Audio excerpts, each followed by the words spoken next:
Lore dump.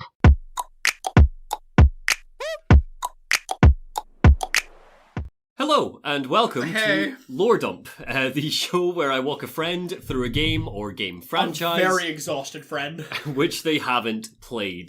Today is a continuation of part one. We've taken a little bit of a break, and I'm joined once again by my friend Chase. Heyo. We are continuing our journey through Metal Gear Solid. In part one, we covered Metal Gear 1, Metal Gear 2, Metal Gear Solid 1, and Metal Gear Solid 2. Chase, would you like to try and summarize the story so far in 30 seconds or less? Let's go. Big boss. He had an organization. He wants a military company unbeholden to any country. Just wants to be a free man. I dig him. He also started creating some clone kitties by shoving his DNA into a bunch of war-torn orphans. Therefore, he created Solid Snake, Liquid Snake, and Solidus Snake. Solidus isn't important till later. Solid Snake, who's our good boy, best boy, he's wandering around fighting the Metal Gears. Metal Gears are useless fucking trash heaps. Stupid weapons, except for Ray's an eye weapon. The rest of them are stupid. Liquid, he was pretty threatening, but now he's dead. Except he's not dead. He's now a ghost inside an arm, inside Revolver Ocelot. Lots of stupid named villains. Lots of very obvious betrayal characters. Hideo Kojima's really bad at... No. He's really bad at making you think that somebody's going to be a good guy, because you always know when they're a bad guy. Well, I would disagree with that, sadly. Always, every single time. Currently, you're rooting for literally everybody. Because nobody's a villain so far! Right, so nobody's a bad guy yet. Oh, except for the ones who try to kill Solid Snake, because he's your good guy. Yeah, he's a good guy. Okay, you said... I would like also, to, Solidus is dead too. There we go. Solidus is dead too. We're caught up. You to said the that... Oh, also the Illuminati's wandering around, and we might not kill them all as of how far the series has gotten. Who knows? Could you very quickly tell me the name of the Illuminati? Oh, it's the Patriots, and we've killed George Washington. Cool. What's the deal with them? What are they doing right now? Where are they? They're not anywhere. They're not anywhere because they're AIs. They're all AIs. Perfect. They're all AIs. They're Love not it. real. They were real people at one. I believe they were all real people at one point, but at least as of current, they are all AIs. I'm very, very impressed that you've been able to keep up. I'm not going to lie. I would also like to say that maybe it's just my storytelling gift, but... Got the gift of the gab. So, in part two, we're going to cover, in order, Metal Gear Solid 3, Metal Gear Solid 4, Peacewalker, Ground Zeroes, and Metal Gear Solid 5, The Phantom Pain, before giving a brief rundown on the story of Hideo Kojima leaving Konami. We are both very drunk. We've both had quite a bit to drink by this point. I mean, I'm looking at my bottles. But for now, I would like to bring us to Metal Gear Solid 3, Snake Eater. I give my life. Yes, so in the break... I very briefly showed Chase the maybe first 30 seconds of the song because it's a belter. It's fucking great. Now, Metal Gear Solid 3 is a prequel. Oh. It's the best game in the series, So in my that opinion. is Big Boss. Or Solidus. The year One is, of the two. The year is 1964. So it's Big Boss. We are in the middle of the Cold War.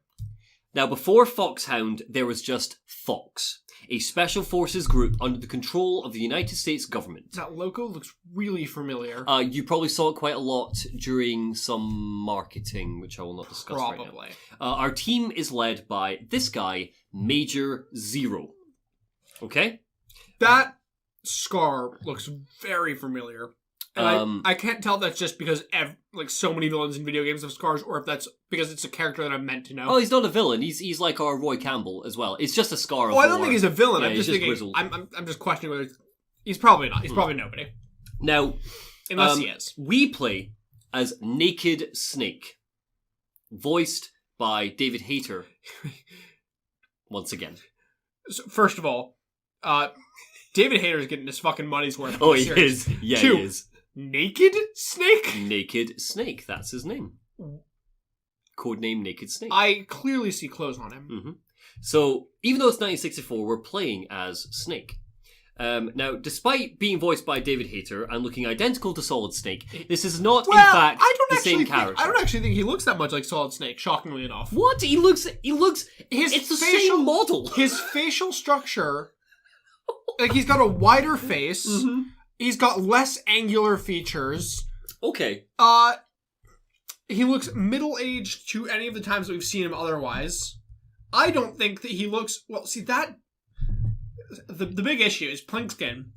Plinky skin. Plinky skin. Pliskin, yes. Whilst Plinky skin is Solid Snake, he looks nothing like Solid Snake.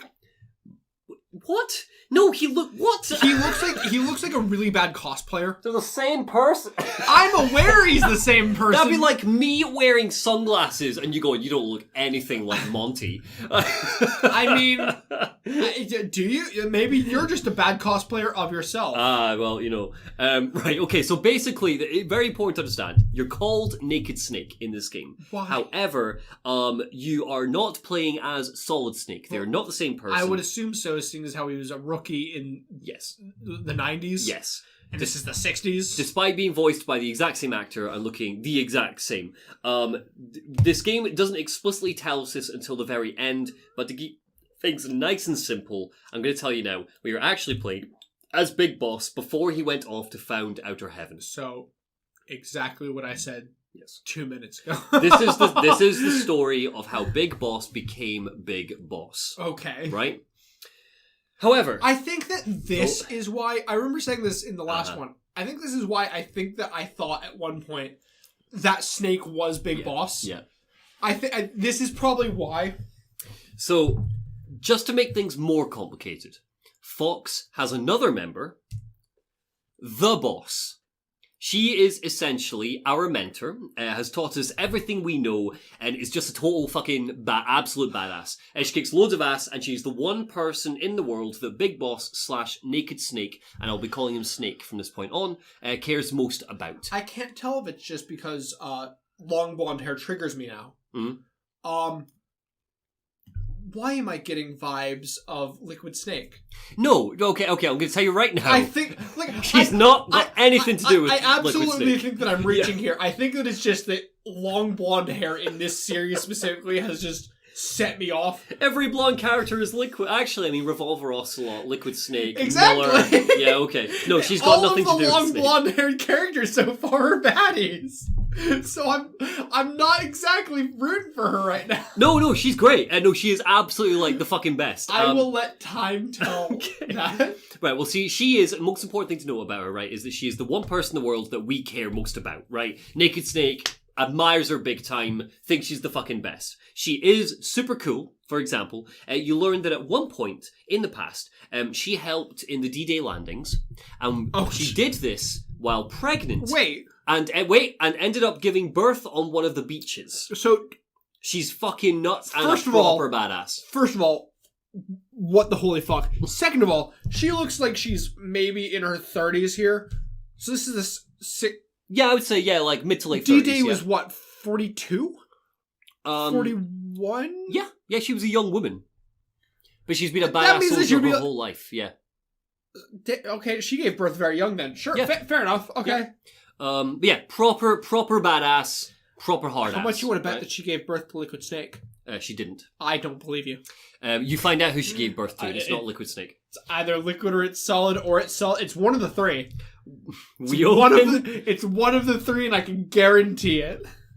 We open with Naked Snake being dropped into a jungle alone. I don't remember exactly where this jungle is, but for the sake of the time period, I'm going to assume it's Cuba. Our mission is to find a Soviet scientist called Sokolov, who's looking to defect to the US. I have never seen a character look more stereotypically Soviet. Yeah. But you're following so far. Pretty simple so far, right? Yeah, this is cool. So it's not long before we find Sokolov. There's nothing too special about him. He's just a big old nerd, but moments after we get hold of him, a familiar face appears. Liquid. Who do you think this is? Liquid. This is a young Revolver Ocelot. Oh shit! Wait, how old is Revolver? Oh, he's an old man. I get that he has gray hair and shit in like the 90s. Yeah. But I feel like I didn't understand how old he was. He's like 20 here. He's very young. He doesn't go by the name Revolver Ocelot yet. He just goes by... That's not a revolver. Exactly. He doesn't go by the name right now. In this game, he is just Major Ocelot. He's still got his fancy tricks with his guns, but he doesn't use revolvers, and he doesn't have his glorious mustache. So it turns out that Ocelot is also looking for Sokolov. He's working for a rogue mercenary group called GRU, our baddies of the game. Okay. He thinks that Naked Snake's a bit of a bitch. He mocks how he stands, because Snake's like all like in like Krav Maga style. But just to be safe, he calls in some... So Ocelot's like, right, you're a bit of a bitch, but I'm not... You seem a bit threatening. So he calls in some backup, and he does this by meowing like an ocelot. And by that, I mean, it goes, and it like echoes, and then soldiers appear out of bushes and shit. It's good shit. Anyway, yeah, he's great. Ocelot's fucking great in this game. So Snake has absolutely no time for this. He quickly beats the shit out of Ocelot, embarrassing him in front of his men. And with Ocelot on the ground, Snake's like, "You're pretty good, but your gun's shit." And he escapes with Sokolov, right? He's like, "Your gun's fucking pish. You could have just shot me. Like, maybe you should use a revolver." Your gun's shit. Should get a revolver, bitch. Pretty much, right? You can't really get more clear than that, right? So, while he escapes with Sokolov, all's good and well. Now, waiting for our evac chopper to arrive, everything suddenly changes.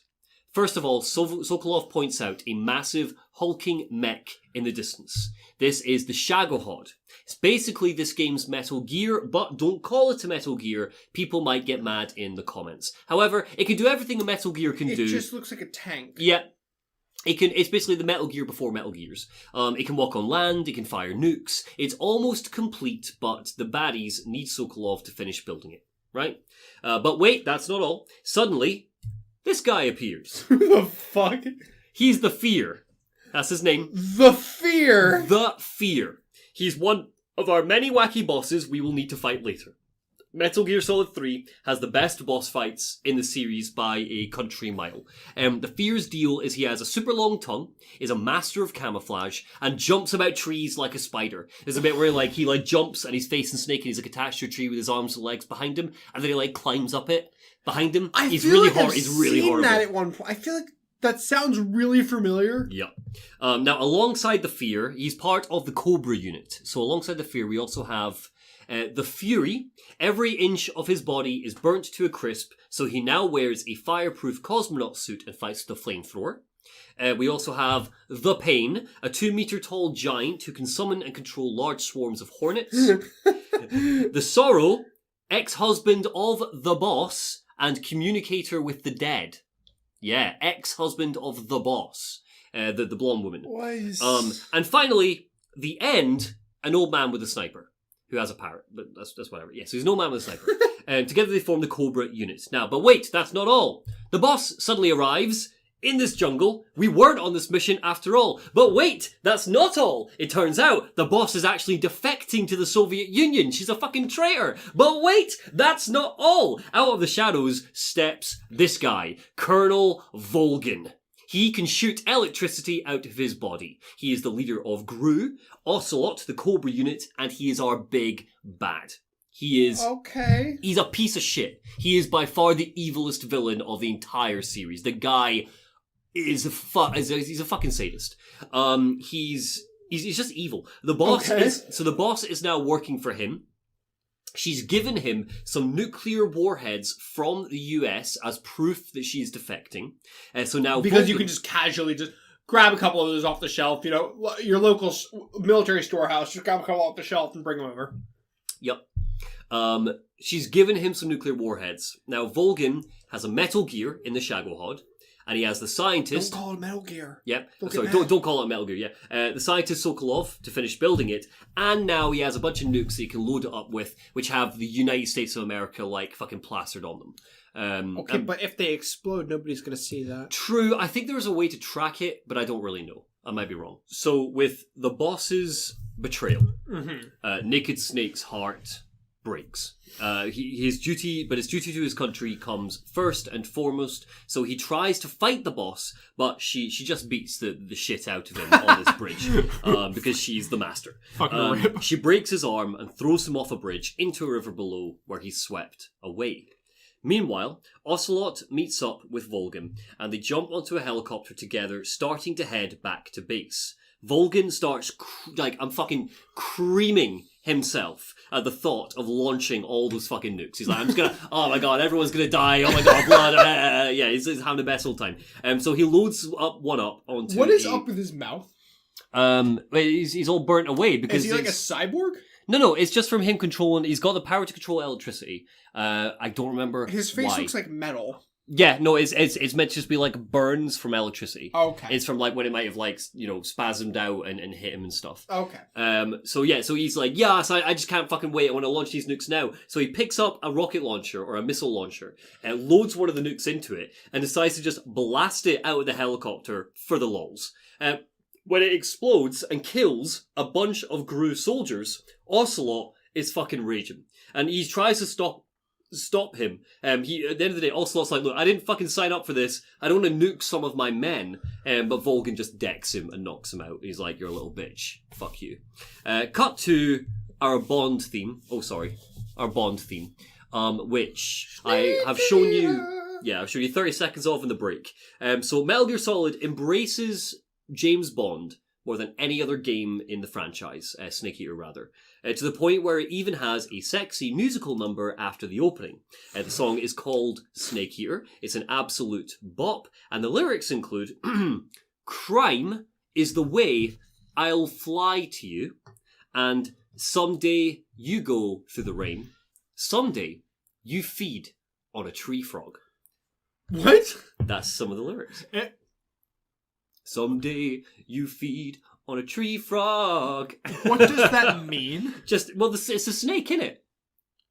So sometimes it feeds on a tree frog. Because it's a snake. But what does that mean?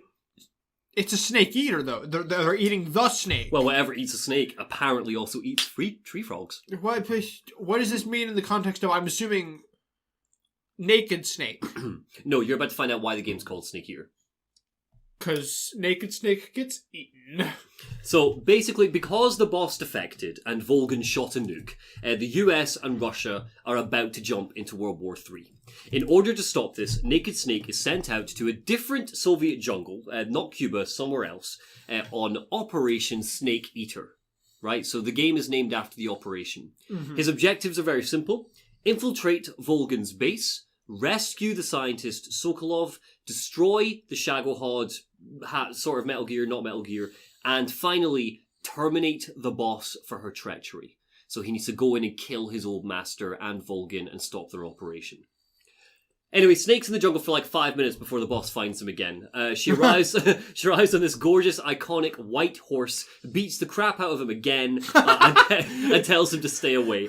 She won't kill him for old time's sake, but if they meet again, she promises she will kill him. What's up? You're here, but fuck you. Pretty much. I hope you're enjoying all the violence, because Big Boss had a shit time of it in his early days, and that is not the last time we see him get grossly injured. Further through the jungle, Snake eventually meets this person, Eva. She is... long blonde hair, don't trust her. Long blonde hair, don't trust her. Also, why has she got her bra out? Good question. There's an answer. Because Bond girl. Yeah, pretty much, yeah. But also, Snake at first doesn't believe that she is a woman. She's got a mask on and stuff, and she's got, like, stuff to push her boobs in. Oh. So before she takes the mask off, she, like, unzips her leotard to show that she has boobs. It's a whole thing. God damn. Yeah. She is a KGB agent. Just to ask, when did this game come out? Like 2003, I think. 2004. Pushing it. Just wait. So Eva, having a grand old time. She managed... So Eva is a badass. She's a KGB agent. She managed to infiltrate Volgin's facility and is undercover, but she's been feeding information back to Fox to help take him down. Snake and Eva fancy each other big time, but Snake keeps her at arm's length. Totally doesn't trust her. They're interrupted by Ocelot, who's all like, Snake, you're back, you dick. Why are you back? I'm going to ruin your day. He grabs Eva, pulls out a revolver and puts it to her head. Yeah. So he's taken Snake's like, you should get a better gun, why not try a revolver to heart? But he's all Wait, proud did he of it. literally say, why not try a revolver? I'm pretty sure he mentions it's like, that's the Walther P29K. That's not any good. You should try a revolver if you're doing all your flippy tricks and shit. God and, yeah. damn So it. he's all proud of his revolver. And he clearly wants Snake's approval. He's clearly like, look, did you see? Look at it. Isn't it good? But it's all like fancy and golden and engraved. So Snake thinks it's like a bit of a bitch gun. He's like, look, that engraving ain't gonna help you. What are you doing? Why are you getting revolvers engraved? You're a fucking wank.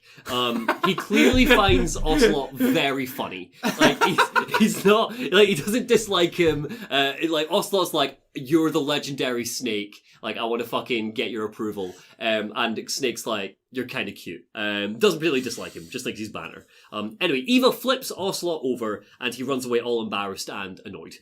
So after this encounter, a bunch of stuff happens. The first is we keep working through the forest and we get into a boss fight with Ocelot where we beat him again. A slow respect for each other is beginning to grow. All aboard the Bossalot ship. That's what it's called for people who ship them. The fucking Bossalot? Bossalot, yeah, Bossalot. We also I fight... mean, to be fair, that one works quite well. As far as ship names Bossalot's go. great, yeah. As far as ship names go, that's pretty great. So there's a slow respect between each other. But that's kind of where we're leaving it for now. We also fight the Pain and kick his ass. We learn that Volgan's a big old masochist and loves to torture people. I'm Yes. guessing that Naked Snake Mm-hmm. is not the same pacifist that Solid Snake is. No, Naked Snake doesn't give a fuck. Naked Snake will you kill him. you can like pacifistly kill enemies. So beat is enemies. this still a stealth game? Still a stealth game, absolutely. Some really interesting stuff gets added though. So because we're in the jungle, you can get camouflage, which, like, you paint yourself with certain colors. So if, like, you're in, like, the mountains, you paint yourself with certain colors. If you do that, you're less noticeable. There is a percentage meter to track how easily you are to spot. Cool. There's a bunch of really, really cool stealth mechanics added to it. Also, some survival mechanics, which I have never really engaged in. I've heard people talk about as being great, but, like, you can catch a snake and eat it, and you get, like, a boost to your health. And all that You sort of can eat the snake! legit. So all of that is possible as well. So he fights a bunch of bosses, beats the Pain. We learn that Volgan likes to torture people. We then fight the End and kick his ass. Now, the fun thing about the End, if you remember, that's our old man with a sniper. And the parrot. Don't forget the parrot. And don't forget the parrot, sorry, is that he's arguably the best boss fight in the series. Oh shit, okay. Yeah. So for a few really, really interesting ways. Number one, his whole area is huge. It's a big jungle which you need to sneak through. You get given a sniper rifle before he's got his sniper rifle. And you're basically hunting for each other, fucking manhunt style. But also, because the End is so old, there's a really fun way that you can kill him, which is by setting your console's time zone ahead a week, and he will die of old age if you're struggling with him. Literally. Yeah. You can also kill him just after a cutscene as well if you're lucky earlier on, and then he won't appear for the cutscene full stop. But yeah, it's good stuff. It's good stuff. We also learn about the philosophers. Dies of old age. What do you recognise about this? I've just said the word philosophers. That's the same picture as the Patriots. Absolutely. So this is an organisation which later became the Patriots. So I'm guessing they're still alive. They're not AIs yet. Not AIs yet. No, this is like the 60s. Yeah, they're grand. So they ended up getting a new leader, which we will get to. Volgan, Colonel Volgan, the baddie, has managed to get his grubby hands on the philosopher's massive fortune, like $100 billion worth, and he's using it to build Shagohod, our not Metal Gear, right? We also fight the Fear, kick his ass, and work our way underground. So, yep. They had enough fortune among the 12 of the supreme biggest people in the world, had enough fortune to build one machine. No. He's only using a bit of that fortune for that. Okay. He's probably going to use it for other things, but right now that's what he's using the money on. So after all of that, we work our way underground to find the entrance to Volgan's facility where he's building the Shagohod.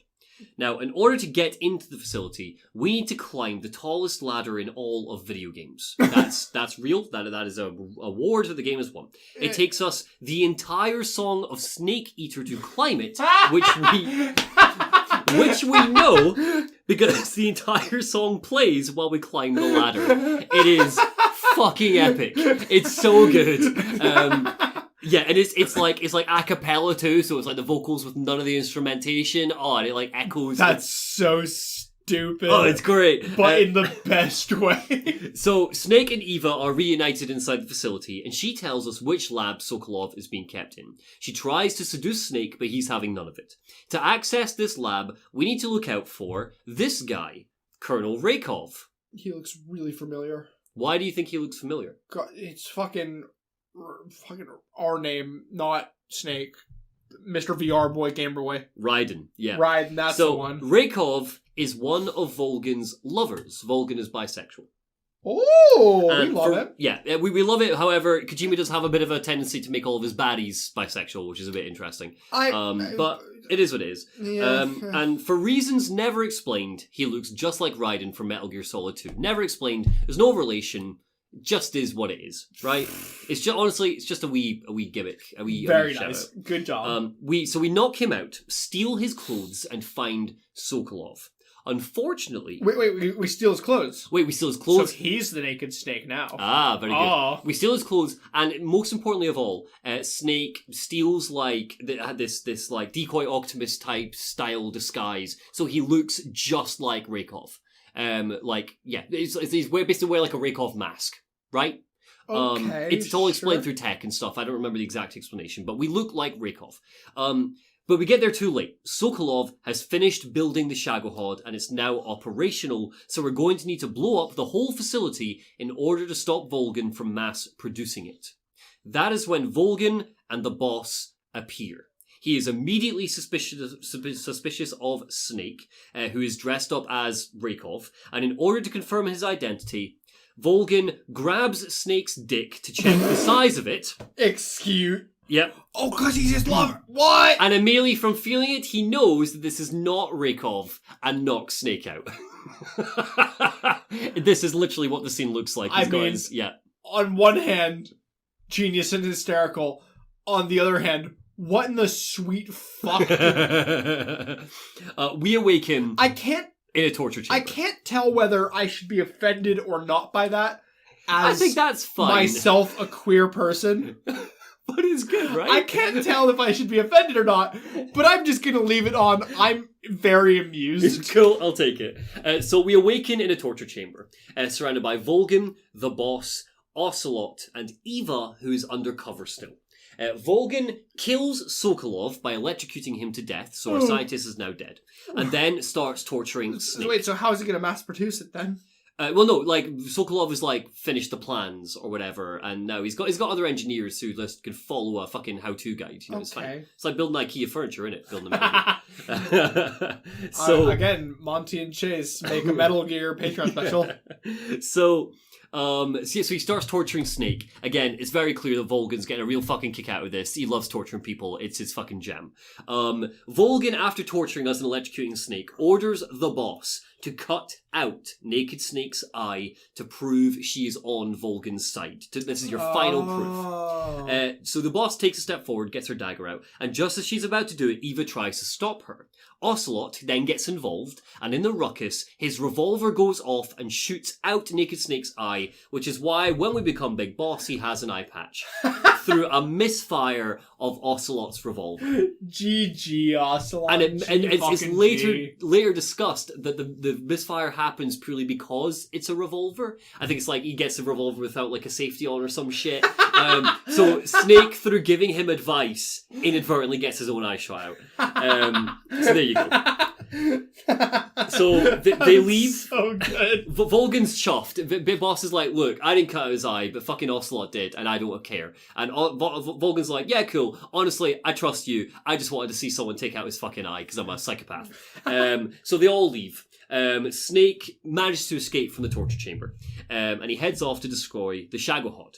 But first, we need to get into a boss fight with the Sorrow, who you might remember is the ex-husband of the boss, right? The Sorrow is the guy who can speak to the dead, if you remember. Now, this is more of a puzzle than a straight-up boss fight. It's actually pretty sweet. The Sorrow resurrects all of the people that we might have killed during our time in the game. So if you're not playing as a pacifist, this puzzle is harder because there's more bodies in your way and there's more shit to figure out.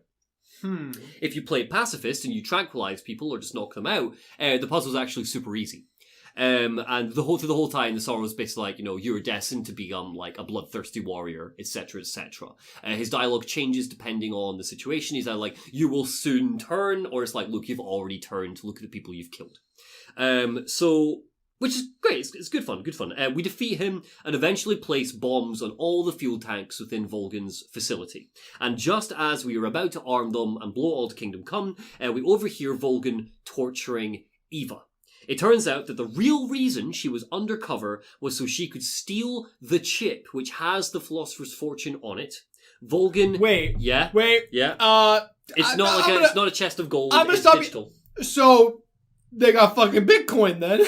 The philosophers got fucking Bitcoin. Yeah. They got their fucking Bitcoin wallet on a little flash drive. Pretty much. Yeah. So yeah. I mean, yeah. I didn't even cross my mind before, but that's God. the case. Damn. Fucking Hideo Kojima was fucking pre-telling the future of finance. He was so before his time. So Volgan takes the chip from Eva. He gives it to the boss for safekeeping. The boss then leaves, and we step out of the shadows, and it's time to fight Volgan for real. And now, during this fight, Eva manages to escape. Out of curiosity, yes. Why does he... Because he seems to have bullets between his fingers. Or yeah. Why does he have bullets when he is a lightning man? I think he uses it to, like, conduct the electricity or something. It's passively explained. But yeah, that's his whole shtick. Also, he just looks fucking cool. He's just a really good villain. He's a piece of shit. So during this fight, Eva gets away. Ocelot watches the fate in awe from the fate of Volgan in awe from a platform above. Ocelot's just sitting there like, dude, so cool. Legit. Ocelot is just like in awe. And again, he's like particularly in awe of Snake. He's like, look at this guy. He's fucking going toe to toe to Volgan. He's kicking his ass. It's great. And once we defeat Volgan, Volgan like on his knees is like, he sees Ocelot and he orders Ocelot to shoot Snake from his vantage point. Ocelot refuses, claiming he made a promise to the boss not to kill us, and he then pieces out. Snake escapes, meeting Eva on a nearby airfield, and the pair jump onto a motorcycle, very similar to the end of Metal Gear Solid 1, where they're on the fucking motorcycle escaping from Liquid. But Volgan jumps into the Shagohod, the Metal Gear, and pursues them. Why did he not kill the Shagohod? Well, yeah, exactly. He didn't manage to blow it in time, basically. Like, I think the switch gets knocked out during the fight. So cue big badass chase up on the airstrip, where eventually Snake blows up the Shagohod, and Vulcan dies. With the mission over, Snake and Eva prepare to evacuate, but the game is not done being awesome yet. There is one last loose end. The boss. So the boss is waiting for us in this white lily field. And she looks badass. Her white horse is just like on the edge of our view, watching solemnly, and it's time for her to explain her motivations to us. She is sick and tired of all the wars and the backstabbing and the bullshit. She is sick of working for governments that don't care and don't learn their old lessons. She's sick of seeing soldiers die. I see where this is going. Yeah. She is ultimately a globalist, and she's like, and that's what she says. She doesn't necessarily tell Snake, go and make out her heaven. She doesn't say any of that, but that's her gist. She's like, look, isn't it all fucked? What if soldiers just worked for themselves? She doesn't care about countries or lines. What if instead, no soldiers? Well, no, right? But again, the argument is that that's all they know. Right, so they can't even think outside of it. They've been psychologically wired to just think war, right? But her whole shtick is she sees everyone as one people. She doesn't see countries. She's a globalist. Fair. Yeah. Now, remember when I told you towards the beginning when I introduced her that she gave birth during the D-Day landings? Yeah. The philosophers took that child away from her. And that child... is Ryan. Is Revolver Ocelot. Oh! The boss is Ocelot's mother. She hates the philosophers as an organization for stealing her baby, believing them simply to live for the cycle of war and to create a war economy. She knows the Snake's final objective is to take her down. She accepts her fate and orders him to complete the mission. It's one of the best boss fights ever. The boss. Wait, so she does fight back though? She does fight back, but so it's really interesting. So the boss is Kill very me, tough. but I'm not gonna let you. Yeah, no. So she's like, I'm not gonna run. It's you or me. Your mission is to take me down. Let's do it. Let's fight. I'm your master. I'm your mentor. You're my pupil. Let's see if the student has now become the master. So they fight. The boss is tough as a boss fight. And while you fight her, she keeps training you. So, like, if you get a good strike in or whatever, it's hand-to-hand combat. And she complements your techniques. She chucks out little hints on how to defeat her. She gives you ideas on, like, how might be a good strategy to beat her. It's really she's like, good what's shit. her name from MGS1? Who? The sniper lady. Yeah, kind of, yeah. Sniper Wolf is more like, you're a good soldier, well done, Snake, that was a good shot. The boss is like, maybe if you dodge when I attack like this, hoo-yah! But, like, she's got a big health bar, it is really tough despite her hints. But it's just a really good boss fight, it's fucking choir music in the background and everything. It's, yeah. Iconic. So we beat her, and with her down, she gives the Philosopher's Fortune chip to Snake. He's got the Bitcoin. Yep, she wants him to use this fortune to fund something, i.e. Outer Heaven, a place for soldiers without a nation, and then finally, with her on her knees, she says, you're the better man, you won, shoot me and complete your mission. And the player has to do that. That doesn't happen in cutscene. You have to push the button. I cry, you cry, everyone cries. Oh, oof. Yeah. And the horse, like, neighs, it's like, feels the pain. But wait, that's not all! So Snake and Eva escape on the evac chopper and spend the night getting their shag on. When Snake wakes up the next morning, Eva is gone. I just killed my surrogate mother, let's fuck. Pretty much. When he wakes up the next morning, though, Eva is gone, leaving behind a letter. And in this letter, she explains a few things. The first is that she is a double agent, or triple agent even, working for the Philosophers. She has stolen the chip from Snake with all the money on it and slipped away into the night. She just wanted that fuck. Yeah. The second is that the boss was not a traitor to the United States. It was all a setup by the US government to get their hands on the Philosopher's Fortune. The boss was meant to get close to Volgan by giving him some US nukes, which they gave her to give to him. So I get at the end of the beginning, you're like, oh yeah, instead he's just a nick. No, the US government gave her those nukes as cover. Does this not, though, entirely devalue her entire final moments in boss fight, where she was like, well, I mean, like, I suppose, like, yes, the US government dragged her into this, but still, she's still, like, carrying the mission to the end. Mm-hmm. The thought process that everybody had, I'm about to explain why that's a fair criticism, but it's explained. So the boss was meant to get close to Volgan, give him the US nukes, steal the legacy and get out, steal the fortune and get out. But that all changed when Volgan shot one of those nukes into Russian territory at the start and almost caused World War III. So the Russians were basically like, your US agent we have reports that she has defected from you, given him your nukes to blast at our troops. You've just started World War III, to which the American government was like, fuck, we can't tell them about the mission. We need to cover this up. So they made out that the boss defected to the US against their orders. So as a result, Operation Snake Eater happened. It's all in order to cover the US government's arse. So they branded the boss as a war criminal for just following the orders they gave her in the first place. Major Zero, the guy in our ear the entire time, the US president, they were all just a bunch of assholes who knew the whole time why Snake was actually sent there, to kill his old teacher, the one person in the world he cares most about. They sent him in to do that.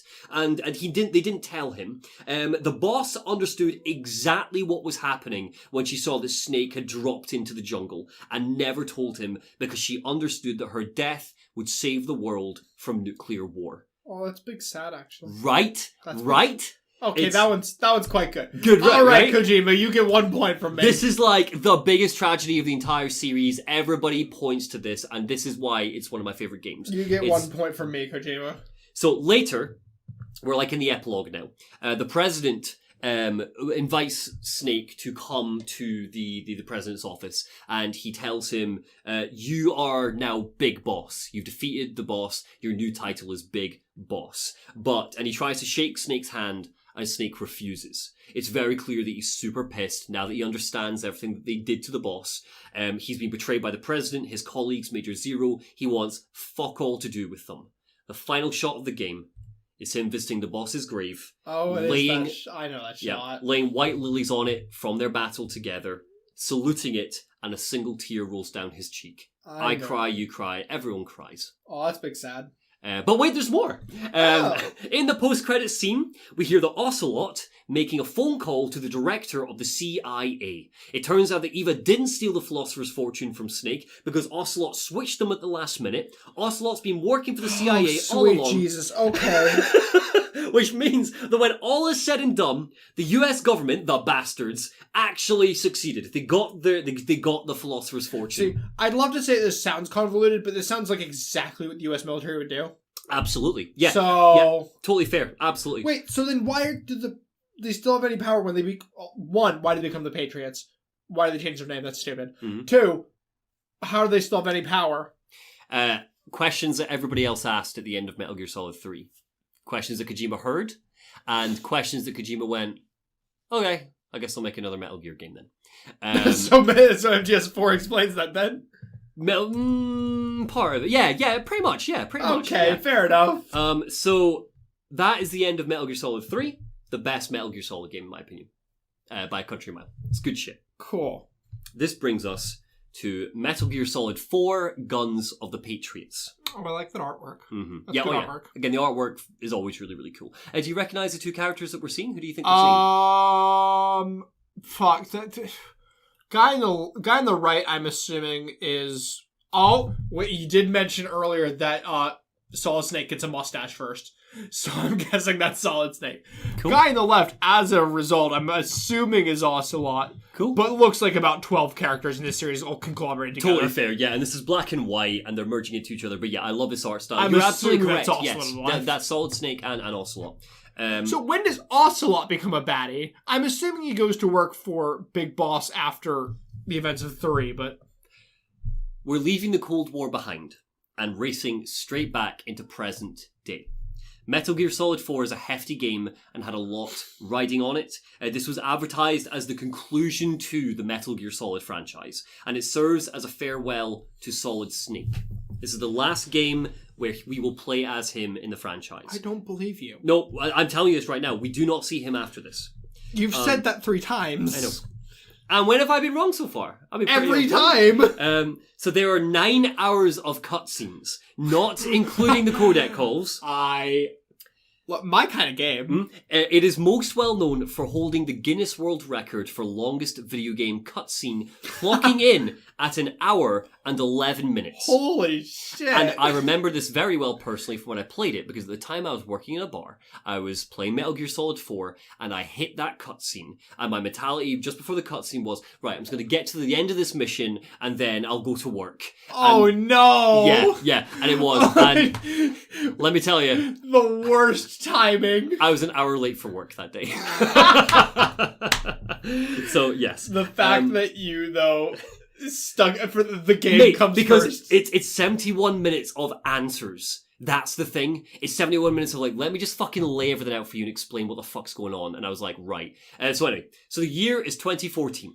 It has been 5 years. It's getting close. Yeah, been 5 years since the events of Metal Gear Solid 2. As Snake famously says at the beginning of the game, war has changed. No, but war never changes. No, that's what Fallout says, but Metal Gear disagrees. No, war never changes, man. So since Metal Gear Solid 2, the AI Patriots have basically won and taken over the world. Oh! Yeah. The world's economy is now the war economy. It relies on continuous civil wars fought by private military companies hired by the US or Russia or the UK to fight wars on their behalf. I suppose war has changed. Yeah. These mercenaries are equipped with nanomachines that monitor and enhance their performance on the battlefield. Naomi, is that you? Question mark. Why do they look like they have human feet on the bottom of their legs? Because they're creepy. So, let me find it. There's also these fast mechs which can be deployed.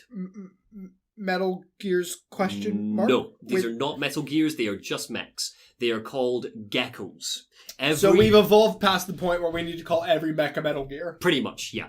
Mechs are just normal now. They're just mechs with guns on them. They're AI controlled. So there's no more Metal Gears.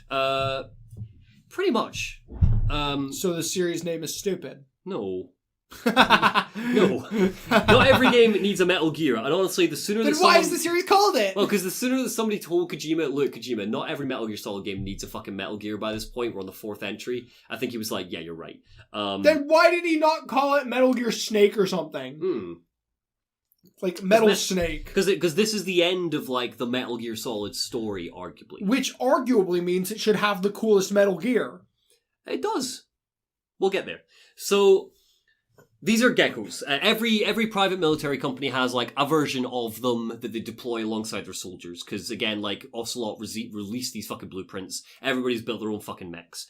They're called geckos, and they're fucking horrible. They just are. They make weird, horrible screeching sounds. They're a bitch to fight. They're a nightmare. Now, this is all controlled by a vast network called the Sons of the Patriots. So if you remember the end of Metal Gear Solid 2, we learned that the original Patriots had all died out and uploaded copies of themselves to a bunch of AI. These AI Patriots are now called the Sons of the Patriots. Wait, but they called themselves the Patriots. Why have they changed their name? Just cause. Right? So whenever I say the Sons of the Patriots, I'm talking about the Patriots. Okay? Who are also AI. the philosophers. Who are also the philosophers. Because they just can't decide on a name. Pretty much. Snake It's because when they moved from Britain to America, they had to call themselves the philosophers. I'm going to give you the sorcerers, excuse me. I'm going to give Americans you a full, couldn't understand philosophers. History lesson in what the fucking deal is with the Patriots in this game. So I'm ready for you to explain the 90-minute cutscene. Yeah, we're getting there. So Snake now looks like this. So why is his... First of all, that picture on the right, really ugly. Picture on the left, though. Why has his hair grayed so much in the past 5 years? Also, when did he lose his eye? Cast your mind back to Metal Gear Solid 1. So he has not lost his eye. This is purely like a digital, like, can locate enemies. So he's just trying to look like Big Boss because MGS3 was a good game? It's pretty much. It's Kojima just being like, give him an eye patch, fuck it. Now, cast your mind back to Metal Gear Solid 1. You might remember that Snake was injected with the Fox Die virus, and that the scientist Naomi Hunter had been able to slow it down. It's now starting to take effect. He has a year at most left to live. I thought the US government had the cure. No. But wasn't one of the demands in MGS1 that they... Liquid Snake thought they did. Nobody ever said that they did. Liquid Snake was like, surely they've got a cure. Naomi hasn't been able to develop one. So he is no longer going by the name Solid Snake. He's now referred as Old Snake. Okay. So he has aged like substantially. He's an old man now. Now, Snake and BFF Otacon, best anime boy, have spent the past 5 years trying to track down Liquid Ocelot. Okay? Who is just Ocelot and Liquid combined? Yes. This is the new name that he has taken on because he's now fully possessed by the spirit of Liquid Snake. So Ocelot's gone. Ocelot's gone. Unfortunately, their search... Rest in peace, best boy. Yes. Unfortunately, their search has come up short. Luckily, old pal Colonel Roy Campbell, who's also old now, but not for virus reasons, just because he's old, comes to see them and says he has a lead. Since everything went to hell at the end of Metal Gear Solid 2, he started working directly for the UN. He knows where Ocelot is, and he wants Snake to go on one last mission to take him down for good. So Snake was in retirement, he's been brought back out of retirement. And he's actually old enough to be retired now. So Snake gets dropped into some war zone in the Middle East. It is not named. Mercenaries are duking it out in the streets, but that's not what we're here for. We are here to find Liquid. As we journey through the war zone, Snake sees a soldier aiming his gun and shouting at a big metal barrel.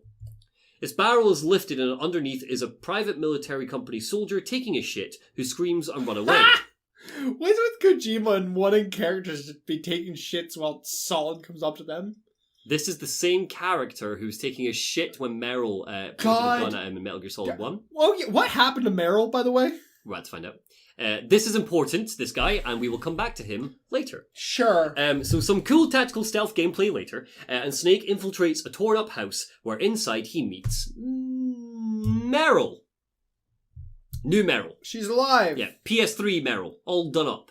So since Metal Gear Solid Her hair 1, was cool in the first game. it was. She generally, the art style here looks a lot cooler than what we get here. Meryl's honestly a little bit insufferable in this game, but we'll talk about why in a bit. So, since Metal Gear Solid 1, Meryl has started leading her own combat team, which she has named Foxhound. Isn't that neat? She's gonna God damn it! just to be cute. Let the name die. She's got a wee squad of like 6 men under her control. It's like fucking people in Resi just continue to use the name Umbrella. Just let the name die. Just let the name die. Come up with a new name. Including the you'll like Metal Gear Solid 5 then. So including the soldier who was crapping in a barrel earlier. So that guy is now working for Meryl. Okay. His name is Johnny Sasaki, and he's a big old rookie. Doesn't know what he's doing. He's our new rookie for the game. Yep, every game's got to have a rookie. And now Meryl is mad at Snake because he didn't call her back after they escaped from Shadow Moses together in Metal Gear Solid 1. Snake's all like, oh, I'm a I feel soldier. like that's a bit late to be mad about that. Yeah, it's only been 5 years to be fair, but yeah. Snake's all like, oh, I'm a soldier, I'm gonna die in a year, I don't have time for love. But Meryl's just fucking raging at him. And we learn a few things from this conversation. The first is that Ocelot is in this war zone. He has been for a few days now. The second is that he has Dr. Naomi Hunter. Oh shit, she's still alive too. Still alive. For reasons unknown, she is now like with Ocelot. The third is that when Snake asks Meryl if this has anything to do with the Patriots, she responds with, the lally lule lo? The fucking... the fucking what now? The lally lule lo. The- Spelled la L-I-L-I-L-U-L-E-L-O. Now, any soldiers... fucking excuse me? Any soldiers who have nanomachines inside them can't say the Patriots. It's like fucking Voldemort. So their mouth contorts, and they go like the la lu instead. They can't call the Patriots the Patriots. What is the logic behind? Like, what is the reasoning? Just so you can't say like the name of the organization, innit? But everybody clearly knows it by now. Yeah. Who fucking... Yeah. Anyway, number 4...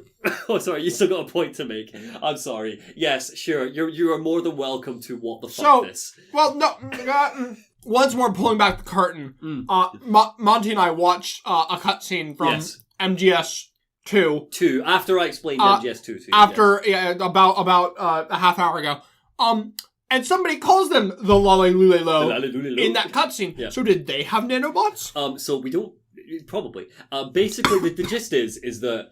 Why were they called it that far back? Yeah, everybody... Before we even knew what the Patriots even were. Everybody finished, like, MGS 2, and were like, what the... Right, so, okay, this sort of makes sense, I guess, but what the fuck was that guy talking about at the start, the lally lule lo? What does that mean? And Kojima was like, oh shit, yeah. Why did Kojima put it in the first place? Why is it even there? Yeah, I think it's honestly, he put it in for a giggle. Like, I know that Monty didn't mention it because he didn't want this brought up, but fuck it, I'm bringing it up, because why? Why? I'm snorting through my nose. He didn't want it mentioned because he doesn't know, but I demand answers. Yeah, I honestly think this is a big old retcon. Again, Kojima knows the questions that his fan base asks. It's the problem with his writing. Why did Kojima put it in the first place, though? Yeah. Like, sure, if it's like a plot hole that made sense at the time, and then he had to give it an answer later. Why put that one in at all? Especially considering, again, that Kojima didn't want to make this game, and he was like, it's like Snake coming out of retirement. He's like, all right, one last Metal Gear, okay. And it's like, there's so many fucking plot Kojima wanted to make Death Stranding instead. Legit. He's been dragged into another fucking Metal Gear. So, the fourth thing that we learn is that Meryl is fucking pissed at Roy Campbell, because, and stick with me here, number 1, she has learned that she is not his niece. She's actually his estranged daughter. Oh shit. Yes. The second is that she thinks he's a dickhead because he's now married Rosemary from Metal Gear Solid 2, Raiden's girlfriend. Oh. Meryl thinks this is fucking gross. We will come back to that What later. happened to Raiden? We'll come back to that later. God fucking... Okay. Snake, Meryl, and her team get into a couple of firefights. And during this time, it becomes very obvious that Meryl is A, a great leader, and B, that the whole team that works under her are fucking badass, kicking so much ass, except for Johnny, who literally shits himself during one of the fights. Because he's a rookie. And can't seem to get it together, yeah. Eventually, we meet, or see from a distance, our wacky bosses of this game, wreaking havoc on some soldiers in the war zone. So we have... Let's see the names. Laughing Octopus, a stealth expert who's prone to outbursts of manic laughter. They missed out on calling her Medusa. Crying Wolf, a badass sniper with super speed who's prone to outbursts of crying, often found inside this dog-like costume when she's not being a sniper. That is not a costume. That is a suit, rather. That looks really painful. Yeah. Oh, yeah. That looks like it would break her legs. Raging Raven, demolitions expert with a suit that makes her fly. She is prone to outbursts of anger and rage. Okay, I like that one. No, they're all prone to outbursts. No complaints on this one.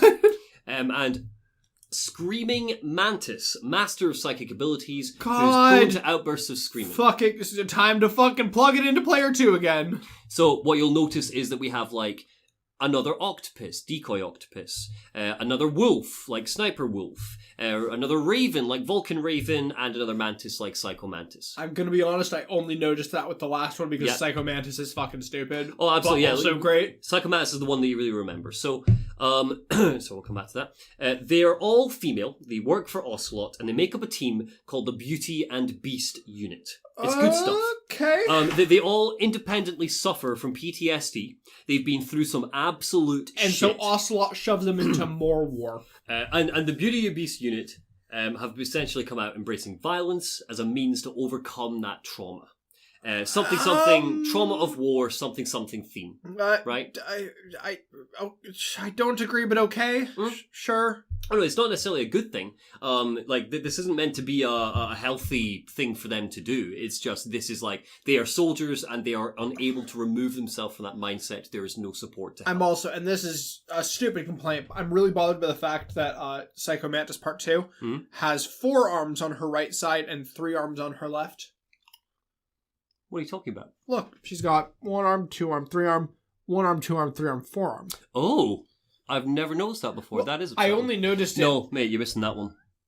Oh, you're right. Because So, I was looking at the knives. I'm like, she has 2 knives, but only 1 knife. I did miss that. Okay. Never mind. So eventually, Snake, Meryl, and her team make it to the airfield where Ocelot is hiding out. Soldiers are closing in on him, but he doesn't seem particularly worried. He raises a walkie-talkie to his mouth and hisses, "Activate it." Suddenly, everyone, Meryl, Snake, all the soldiers, start to grab their heads. Forgot to say that in a British accent. Sorry, yes. Activate it! Foam at the mouth and start collapsing. It is an absolute shit show. Like, Ocelot is clearly in control here. Everyone's on the ground screaming. Speaking of shit shows, Johnny, strangely, seems unaffected. Ocelot sees Snake, and speaking as Liquid, is like, "Brother, sup? Isn't this cool? Look what I can do now!" And then jumps into a helicopter and leaves. So we awaken a day later on a helicarrier. Otacon is there, and he's checking up on us, and suddenly a little girl appears. Sunny Gurlukovich, daughter of Olga Gurlukovich. Oh. The ninja from Metal Gear Solid 2. Sure. So if you remember how Raiden promised he'd rescue her when she was dying, she was like, "Rescue my daughter, fucking save her." And oh shit, the one who got captured by the Patriots. Yeah, so I do remember he did. He or the Lalelulu, excuse me. The Lalelulu, yeah. Well, he kept his word, and now Snake and Otacon have like adopted her, basically. Yeah, she doesn't do much, but she keeps cooking eggs. Gay and dads, gay dads, gay dads. 100%. Yeah, everybody ships this. Just Snake and Otacon just chilling with their adopted daughter, having a good old time. I love everything about this. Yeah, right? Yeah, legit. And they've been doing this for 5 years, bear in mind. Like, they're 5 year long. These two fucking bros just, like, chilling together. 2 bros and their daughter. This is the ideal, like, fatherhood dynamic, is just 2 bros. So, we get a message from Naomi. She tells them that Ocelot has captured her and is forcing her to do some research into nanomachines for him, because no scientist in this franchise ever does fucking science just because they fancy it. They're always captured and forced to do it against their will. Ocelot wants to seize control of the Patriots' AI, but in order to do so, he needs to figure out how these nanomachines work, the ones put into all the soldiers.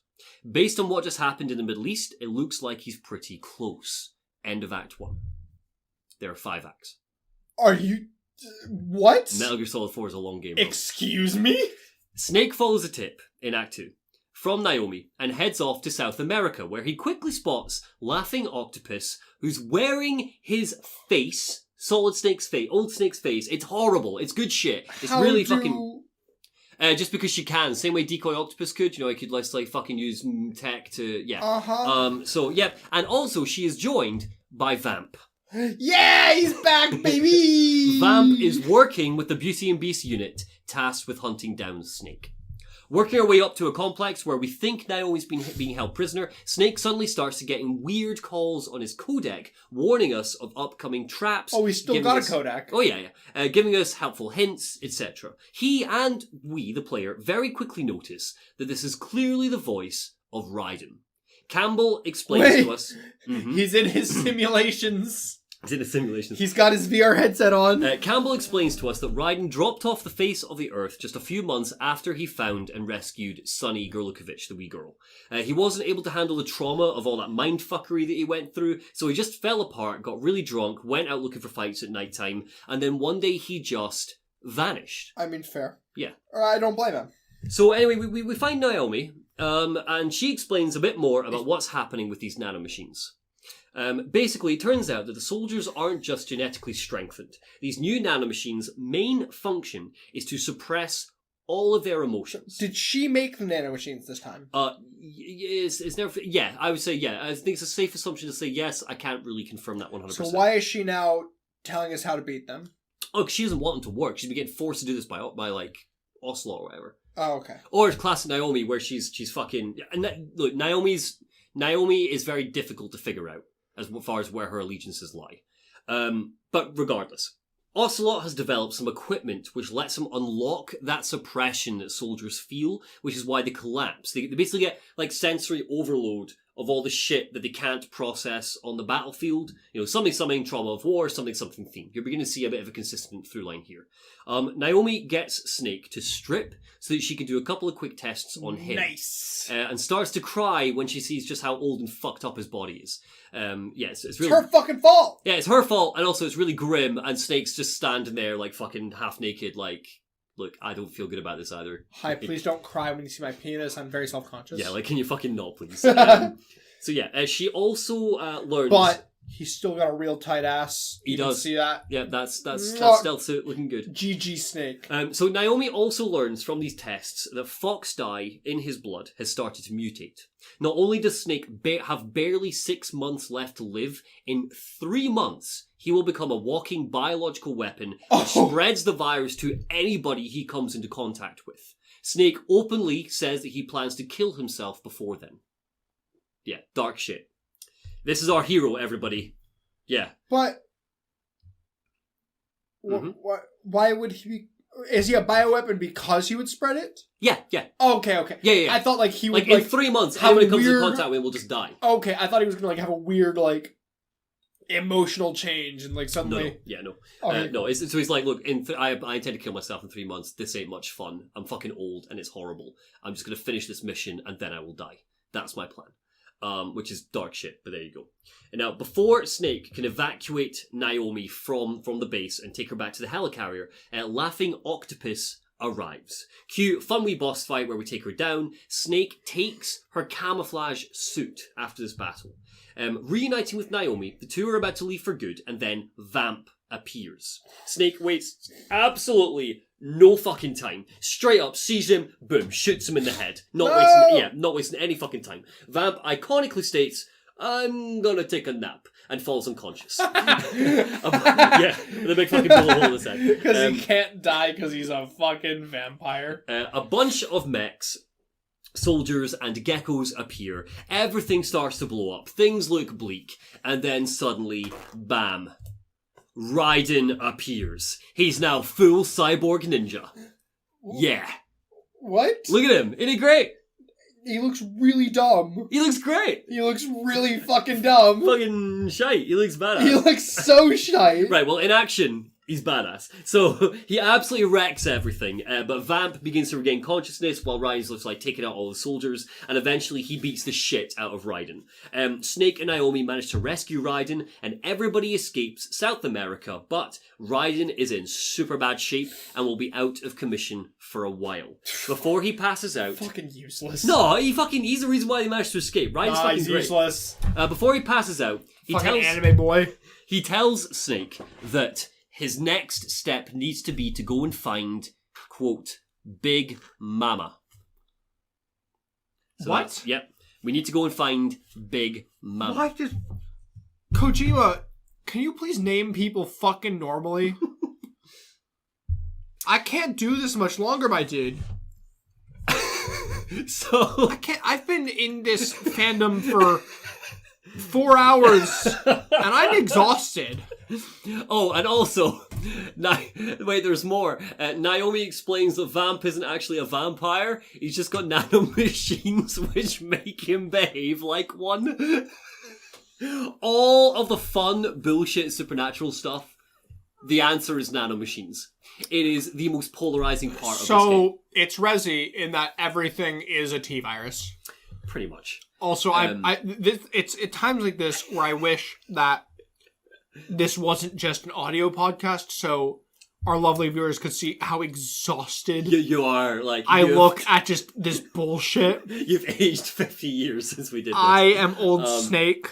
So it is a majorly polarizing part of this game specifically. I mean, to be fair, at least they're consistent with the nanomachines. Like, I don't particularly mind it. To be fair, it's more consistent than Resi was with the fucking viruses. No, yeah, it's just a shame because it's like Kojima. I kind of wish I make it supernatural. Have a vampire. I don't fucking care. I think the thing is, it's the only I guess you got Psycho Man. Yeah, the psychic people as well. It's all fucking nanomachines making their brains good and shit. Like it's all waved away, and it's given in-depth explanations which are so full of gobbledygook and shite. Ultimately, it boils down to nanomachines. I do love gobbledygook explanations. Yeah. Oh, yeah. And again, it's like, if you wanted to, you could find a very logical, rational explanation of like how nanomachines equate Vamp being a vampire. I don't have fucking time for that. And I find it to be my least favourite part. Part 3. Explain the nanomachines. Like, I personally, I'm very much in the camp of like, Kojima, just let the supernatural be supernatural. That's where the fun comes from. But yeah, so there you go. That's how it's literally waved away in like half a scene where Naomi fucking explains it. Anyway, aboard the helicarrier, Naomi and Otacon start having a couple of moments. Just a few looks here and there, but they're clearly thirsty as fuck for each other. Naomi's exposition dump continues after she tells us about Vamp being full of nanomachines. Ocelot is in Eastern Europe. He has learned that the only way to access the sons of the Patriots' AI is through the genetic code of... Big Boss. Why? And most importantly of all, Chase, apparently Big Boss is not dead. Oh, well, no, okay, that's not entirely true. He's brain dead, but his body is alive. He's basically being kept in this vegetative state, which is by the US government. Why in MGS1 they Liquid asked for the remains of Big Boss. Absolutely. Why did Liquid know that? I mean, you could assume that he probably figured it out. If fucking Naomi knows, who's to say Liquid couldn't learn that? But bear in mind, Naomi worked for Liquid before she changed her mind, so she could probably tell Liquid that in that time. But which part? Which part are you struggling with here? Everything. Okay, wait for it. The team all agreed to go to Eastern Europe, and to close Act 2, Otacon and Naomi shag in a helicopter. In the helicopter? Yeah. Like in front of everyone else? No, so they're in a helicarrier, and in that helicarrier is a helicopter, and while it's like parked in the helicarrier, Naomi and Otacon go and like have a quick hump in the helicopter. Unacceptable, because it should be Otacon and Snake. Absolutely, and also fuck Naomi, because she's the fucking worst. I don't like Naomi. Straight up, she's the fucking worst. The game tries to make you like her, she's the fucking worst. Anyway, end of Act 2. Act 3 opens in Enter Eastern European City here. It is, yeah, very big. It's foggy and gloomy, and the streets are empty. Our mission is to find Big Mama. To avoid detection... So we're going to find Madame Dimitrescu. Yes. In the insert Eastern European city here. Insert Resident Evil reference here. To avoid detection, Snake uses Laughing Octopus's camouflage, which he stole from her after the boss fight, and wears his younger face to give us a bit of a sense of like what he actually would look like had the fox dye not aged him. It's just a little bit of fan service for the fans from Kojima. This is what he would look like if he wasn't fucking ancient. But he looks cooler ancient. Yeah, yeah, absolutely, I agree. It obviously doesn't work though, because after about 5 minutes, Meryl, who's also in the city, and her team find him. She's all like... Well, I mean, if he was trying to disguise himself, he would do somebody else's face and not his. Yeah. So, yeah, Meryl's basically like, look, we are now going after Ocelot as well. The UN have ordered us to. You are too old. Keep the fuck out of it and stay out of my way. And Snake is... what a bitch. Snake is visibly hurt by this. Like, the scene really takes a moment to almost, like, really remind us, like, Snake is not happy about, like, what's happening to him. And that really fucking cuts him to the core. Anyway, so eventually we find Big Mama. Finding Big Mama happens quite quickly. And when we do infiltrate her house and come face to face with her, it's none other than Eva. Boom. Bomb dropped. Eva introduces herself as Snake's mother. Boom. Another bomb dropped. It turns out that Eva and Big Boss reunited years after the events of Operation Snake Eater. And she was the mastermind behind Les Enfants Terribles. The Big Boss cloning project. Why not? Created Solid, Liquid, and Solid as Snake. Boom. Like, you get the idea, right? Why not? This is our 71-minute long cutscene. Oh, is it really? This is all the answers, all the exposition. So there's another big old exposition dump, arguably the most important one yet. Would you call it a lore dump? So let's talk Patriots. I am going to lay out the timeline from the start, so we are all on the same page, because it's been very convoluted up until now. So, World War I. 12 people come together afterwards and are like, damn, war sucks, we're rich, let's form an organisation, pool our resources and help war-stricken countries. They form the Philosophers and are a bunch of good guys, good lads. As the years go on, the Philosophers bring in more people to the organisation. It's no longer 12, it's 20, it's 50, it's 30. The Illuminati grows. Yeah. And the Philosophers end up splitting off into factions and start to fight with each other, a bit of infighting. World War II obviously doesn't help, and some of them become bitter, some of them start to bend the rules, and the Philosophers break down. Operation Snake Eater happens. The US government get their hands on the Philosophers' massive fortune. Major Zero decides to use this fortune to found the Patriots.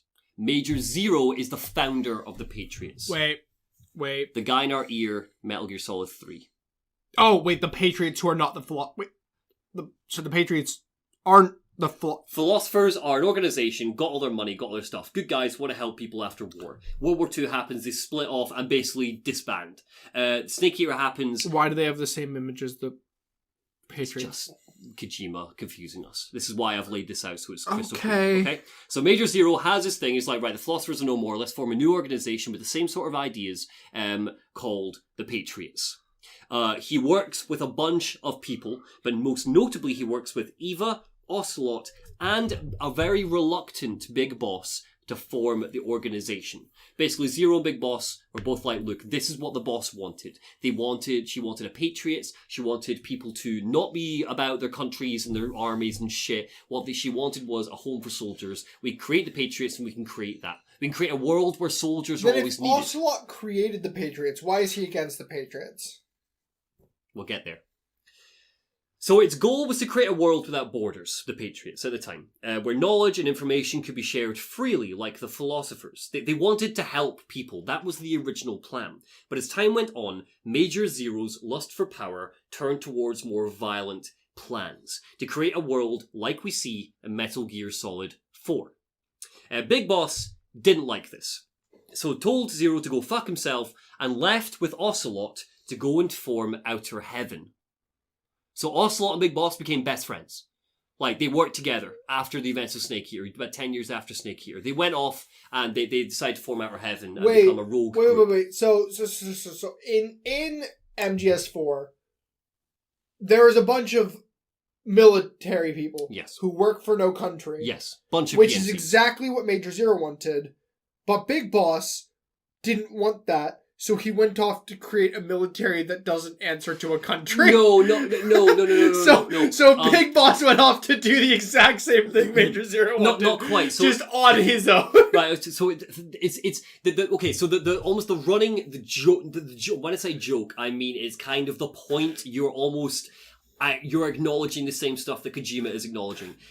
This is not a feud which should have happened. These are two men who are very much aligned in their ideals, who fell out over tiny nuances, and ultimately were like, fuck you, fuck you. It's about two friends who fucking fought over like a girl, over nothing. And it was just shite. So yeah, so they basically Big Boss was like, fuck you, Major Zero. Major Zero was like, fuck you, Big Boss. And what that essentially created was its own Cold War. Fuck US and Russia. The real Cold War being fought was between the Patriots and Big Boss.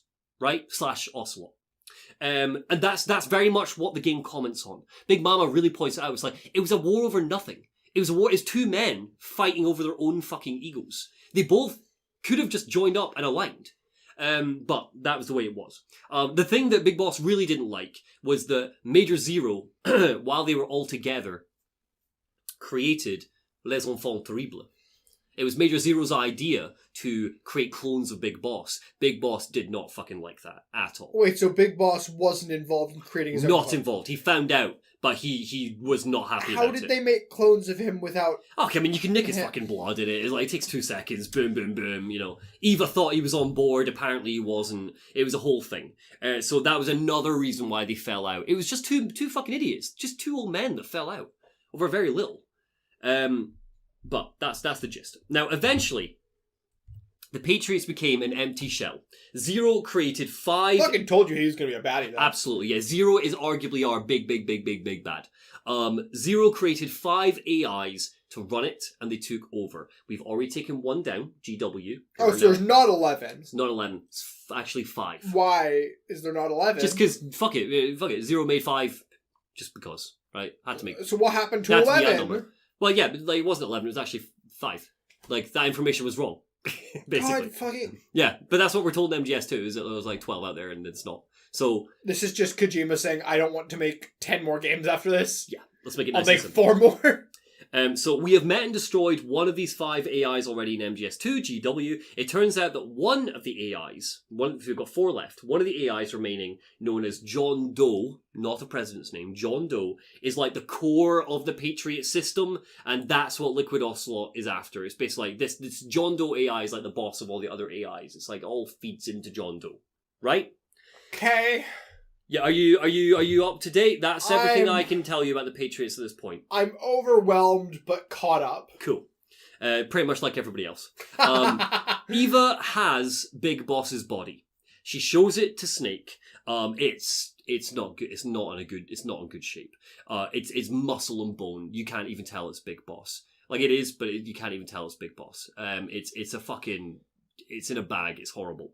The pair plan to get it out of the country and as far away from Liquid Ocelot as they can, but they're interrupted by Ocelot's forces and Raging Raven. Now, we battle Raging Raven and we kick her ass, but Eva is pierced in the abdomen. She's okay, but she's really hurt. We get to a riverbank and plan to escape the city by boat, but whoops! Ocelot is already here along with everyone else. Where's his revolver? He's just got finger guns now. Mm-hmm.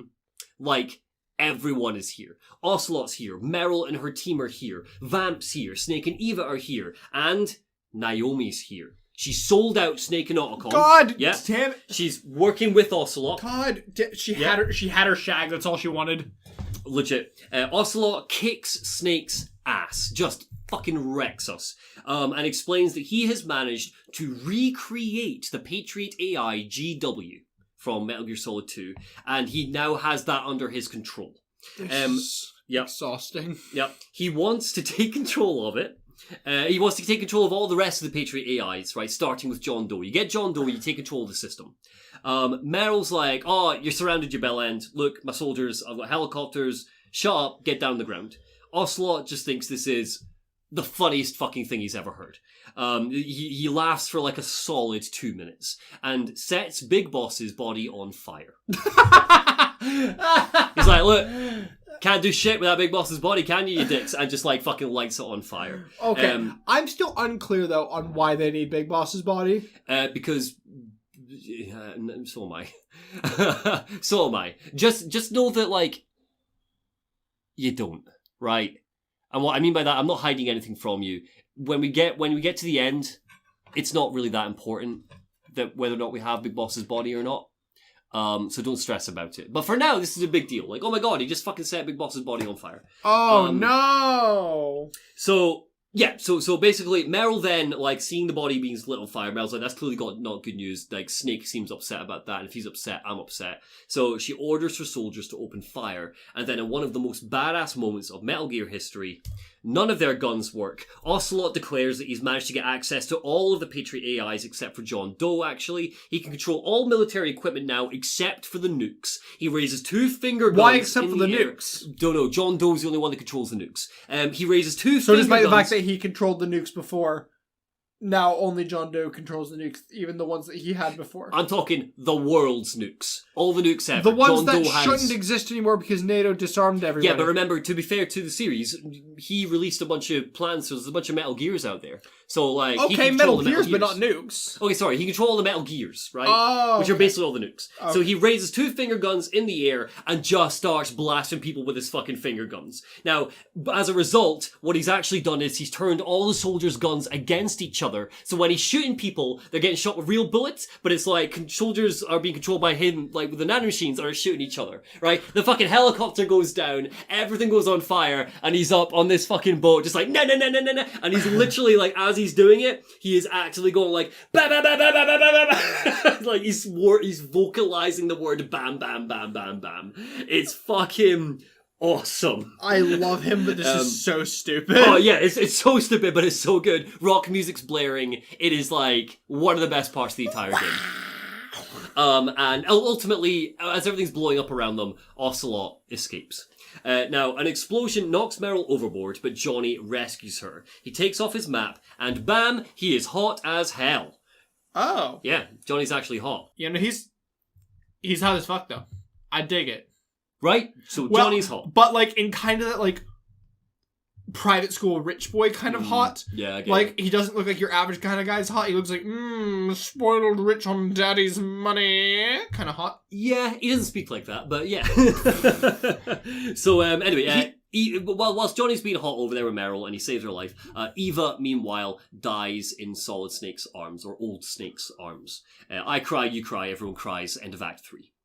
Back on the helicarrier, we learn that Liquid needs the nukes for fucking reasons. It doesn't really, honestly, I don't remember why. It doesn't matter. He wants control of the nukes. And he's managed to find the only nuke in the whole world which John Doe will not have access to. How? Metal Gear Rex. Yup, we are talking Metal Gear Solid 1. Snake's like, alright, we need to secure Rex. Didn't he kill it? We like blew it up and it crashed, but like it's presumably still there. You could probably repair it. So that's the plan. Okay, but it still has a live nuke in it? Probably. Like it's got like a railgun or something. I don't remember. Look, the point is we need to go and get Metal Gear Rex before Ocelot gets to it and destroys it. Does John Doe control the nukes or the Metal Gears? I don't remember. A bit of both. Mainly the Metal Gears. Let's just say the Metal Gears, right? For simplicity's sake. Okay. So the point is, you're missing the point. The point is that we get to go back to Shadow Moses on PS3. Okay. Act 4 is basically one big nostalgia trip. We get to re-explore Shadow Moses in crisp PS3 detail compared to the PlayStation 1 version. I was about to say, yeah. PS3 Conk, PS3 Crisp is I mean, it's still very pretty. In our PS5 generation. With the graphics, so like and it's pure nostalgia. So your first couple of minutes on the island is literally replaying the opening of the PS1 game with the graphics all crappy and the camera angle fixed and stuff, and it's just good shit. Like old Snake even looks like Solid Snake at first before it transitions, and it's like him having a reliving the memory of where it all began. It's good stuff. As we're exploring, we hear bits of dialogue float through, like the moment Snake and Otacon met for the first time, like the moment the Grey Fox died. Like this is like one of my Japanese animes. Legit, that's what you hear, and like of course as a player, like I forgot about that. That's cute. It's good stuff. It's one of the coolest things Kojima's like ever designed. It is really eerie and beautiful at the same time. The Shadow Moses theme, fully orchestrated, plays distantly in the back sound. It's just good stuff. I feel like this would be a lot cooler if it was maybe the start of Metal Gear 1 and not Metal Gear Solid 1. I would disagree with you, purely because less people have played Metal Gear 1 rather than Metal Gear Solid 1, which everybody has played, who are fans of the series. I was about to say. Yeah. I guess I'm not in everyone. So it's good. We even fight Crying Wolf here in the exact same arena as where we fought Sniper Wolf. And the wolves from Metal Gear Solid 1 come out, and if you're nice to them and give them treats, and you get treats, and you give them treats and shit, they give you like little love hearts that pop above their head. It's great. It's just fucking great. It's just like, oh my god, it's an absolute like trip. Eventually, anyway, we find Metal Gear Rex. It's in bad shape, but it's potentially fixable. Otacon gets to work fixing it, and then boom, Vamp appears again. And boom, Naomi's here. Vamp had a nap. Legit, Vamp's had his nap. You'll notice the bullet hole in his head. That's where Snake shot him. Yeah. So Naomi's here, and she's all like being weird and seductive, and she's like humping Vamp's leg and shit. Cue a boss fight with Vamp, where we need to hold him off. That's the goal. Just as things are looking dire, because basically as long as Otacon can get Metal Gear Rex up and fully operational. Just as things are looking dire, who arrives but Raiden, here as backup. He's healed from his injuries. He cuts Vamp in half and kills him for good. Vamp does not return. That is Vamp's death. Naomi is like, I'm actually on your side for realsies, and explains she has like, because I wanna fuck again. Pretty much, like she says she has like cancer or something. She tells Snake where he can find like, where they can find Ocelot before she dies of cancer. Like then and there, she just like dies of cancer like in the fucking hangar. What? I don't really remember. Naomi's fucking shite. All right, Naomi's fucking dead. Cue a fun section where we escape Shadow Moses inside Metal Gear Rex. Just kicking so much ass, and surprisingly, it controls like a dream. Okay, this feels just like fan service the game. Absolutely. This entire mission is pure, unbridled fan service. We get another one-on-one with Vamp, one of the most iconic bosses. We get to fucking play in Metal Gear Rex. We get to re-explore Shadow Moses. Naomi dies. Like, I couldn't be happier right now. But yeah, good stuff. So we're kicking ass, and then boom, Ocelot appears. And he's inside Metal Gear Ray from Metal Gear Solid 2. What? Oh my god! I feel like at this point, they've developed considerably better Metal Gears. No. You never get any better than Metal Gear Ray. Metal Gear Ray is like the ultra Metal Gear. Why? I don't know. How would you improve Metal Gear Ray? I would make it not susceptible to being blown up. No, this isn't like you can be blown up with a fucking rocket launcher. This is like, in order to destroy Metal Gear Ray, you need to pretty much fucking nuke it. Like, Metal Gear Ray is pretty much impenetrable. It's a kaiju. Yeah, pretty much. So yeah, Metal Gear Ray is like the big bad, right? So it's like, big boss fight, where the two Metal Gears like duke it out. You're Metal Gear Rex from the first game, Ocelot's a Metal Gear Ray from the second game. You're absolutely kicking ass. And then, like, as you're working through it, like, you hit some rubble, Raiden gets crushed by some rubble, and loses both of his arms in the process. Oh no! Yeah. Anyway, we're back to the fight. And now he's gonna get Liquid's arms and get possessed. But back to the fight. So we absolutely trash Metal Gear Ray, just through sheer fucking tenacity. We beat the shit out of it, but Rex is properly fucked up as well. It turns out that this was all a ruse. Ocelot did not need any of this shit. He's built his own military fortress, like a mini Arsenal Gear from Metal Gear 2, as you remember, Metal Gear Solid 2. Yep. Except this one has like a Mount Rushmore of snake faces on the front of it. Mount Snakemore? Yeah, Outer Heaven. He's like, I call it my Outer Heaven, because he's like, everyone's trying to fucking create Outer Heaven, but it's got like all the fucking snakes and shit. So it's like, that's Big Boss, that's Old Snake, that's like Young Snake, and then that's like Boss from like the fucking 80s before like he got killed in Zanzibar Land. But yeah. Jesus Christ, this is a mess. He does it because he's like obsessed and he's like, I fucking love Big Boss, don't I? Look at me, I'm fucking great. Ocelot calls Outer Haven, not Outer Heaven, Outer Haven, after Big Boss's Outer Heaven, because he's a funny bastard. Ocelot escapes, Snake passes out, end of Act 4. And then we enter our final act. Are you ready for this? No, not at all. Act 5 opens aboard a warship. Okay. It's time for the final battle. The whole gang is here. Snake, Meryl, fucking Roy Campbell, Mei Ling from the first game, you might remember. Why is she here? She's now like a fucking Navy commander just or something. Just to flirt with Snake again? Yeah, no, she's not here to flirt. She's here to fucking lead. She leads like a badass fucking battalion of Navy ships now. I can get behind it. She doesn't do it much else. She just like fires rockets and stuff. GW is on Outer Haven. So the mission is very simple. Get onto Ocelot's ship. Upload a virus which Naomi designed to GW to stop his control of the Patriots and take Ocelot down for good. Everyone makes amends. Roy Campbell and Meryl make up. Everyone silently forgives Naomi for dicking them about because she did help in the end. Wait, but she's dead! Yeah, she's dead, but like everyone's like silently makes peace with that because she gave them before she died like a virus to take down GW. Snake and Otacon come to terms that Snake will likely die on this mission and this will be their final goodbye. But their daughter... Big battle on the warship. Snake and Meryl make it inside, but wait, oh no, Meryl's being controlled, oh no, it's Screaming Mantis, it's like the first game, what are we gonna do? So Johnny appears and saves Meryl from Mantis's control, and as Snake, we take down Screaming Mantis, but oh no, her suit's coming back to life, even though we beat her, what are we gonna do? We hear the familiar voice of Psycho Mantis. His spirit has returned from the grave and is using his psychic powers to get revenge on Snake. He repeats his mind-reading trick, but oh no, because we're playing on PS3, there's no external memory card. He freaks out and the suit explodes.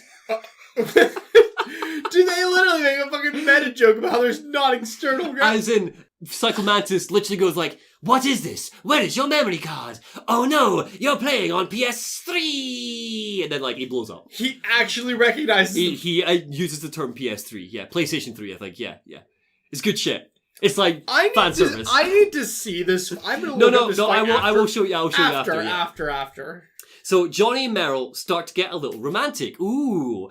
Johnny doesn't have any nanomachines in him because when they were off to get given their shots, he ducked out because he hates needles. And that's why he hasn't been controlled every time Ocelot attacks. He asks Meryl to marry him, says he's loved her since the moment that she stripped him of all of his clothes in Metal Gear Solid 1 and fucking wore them. And she's like, nah, I'm a strong independent woman, so instead I'm going to ask you to marry me. It sounds like I'm not giving this romantic subplot the time it deserves, but this is pretty much exactly how it goes. It's dumb cheesy madness and I love it. Love did bloom after all, even on the battlefield. To a guy who shits himself.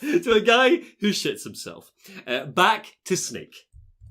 So in order to gain access to the AI core and upload the virus, he needs to work through this massive, long, radioactive corridor. He has a coughing fit outside of it and is having just a shit. He's clearly close to the end.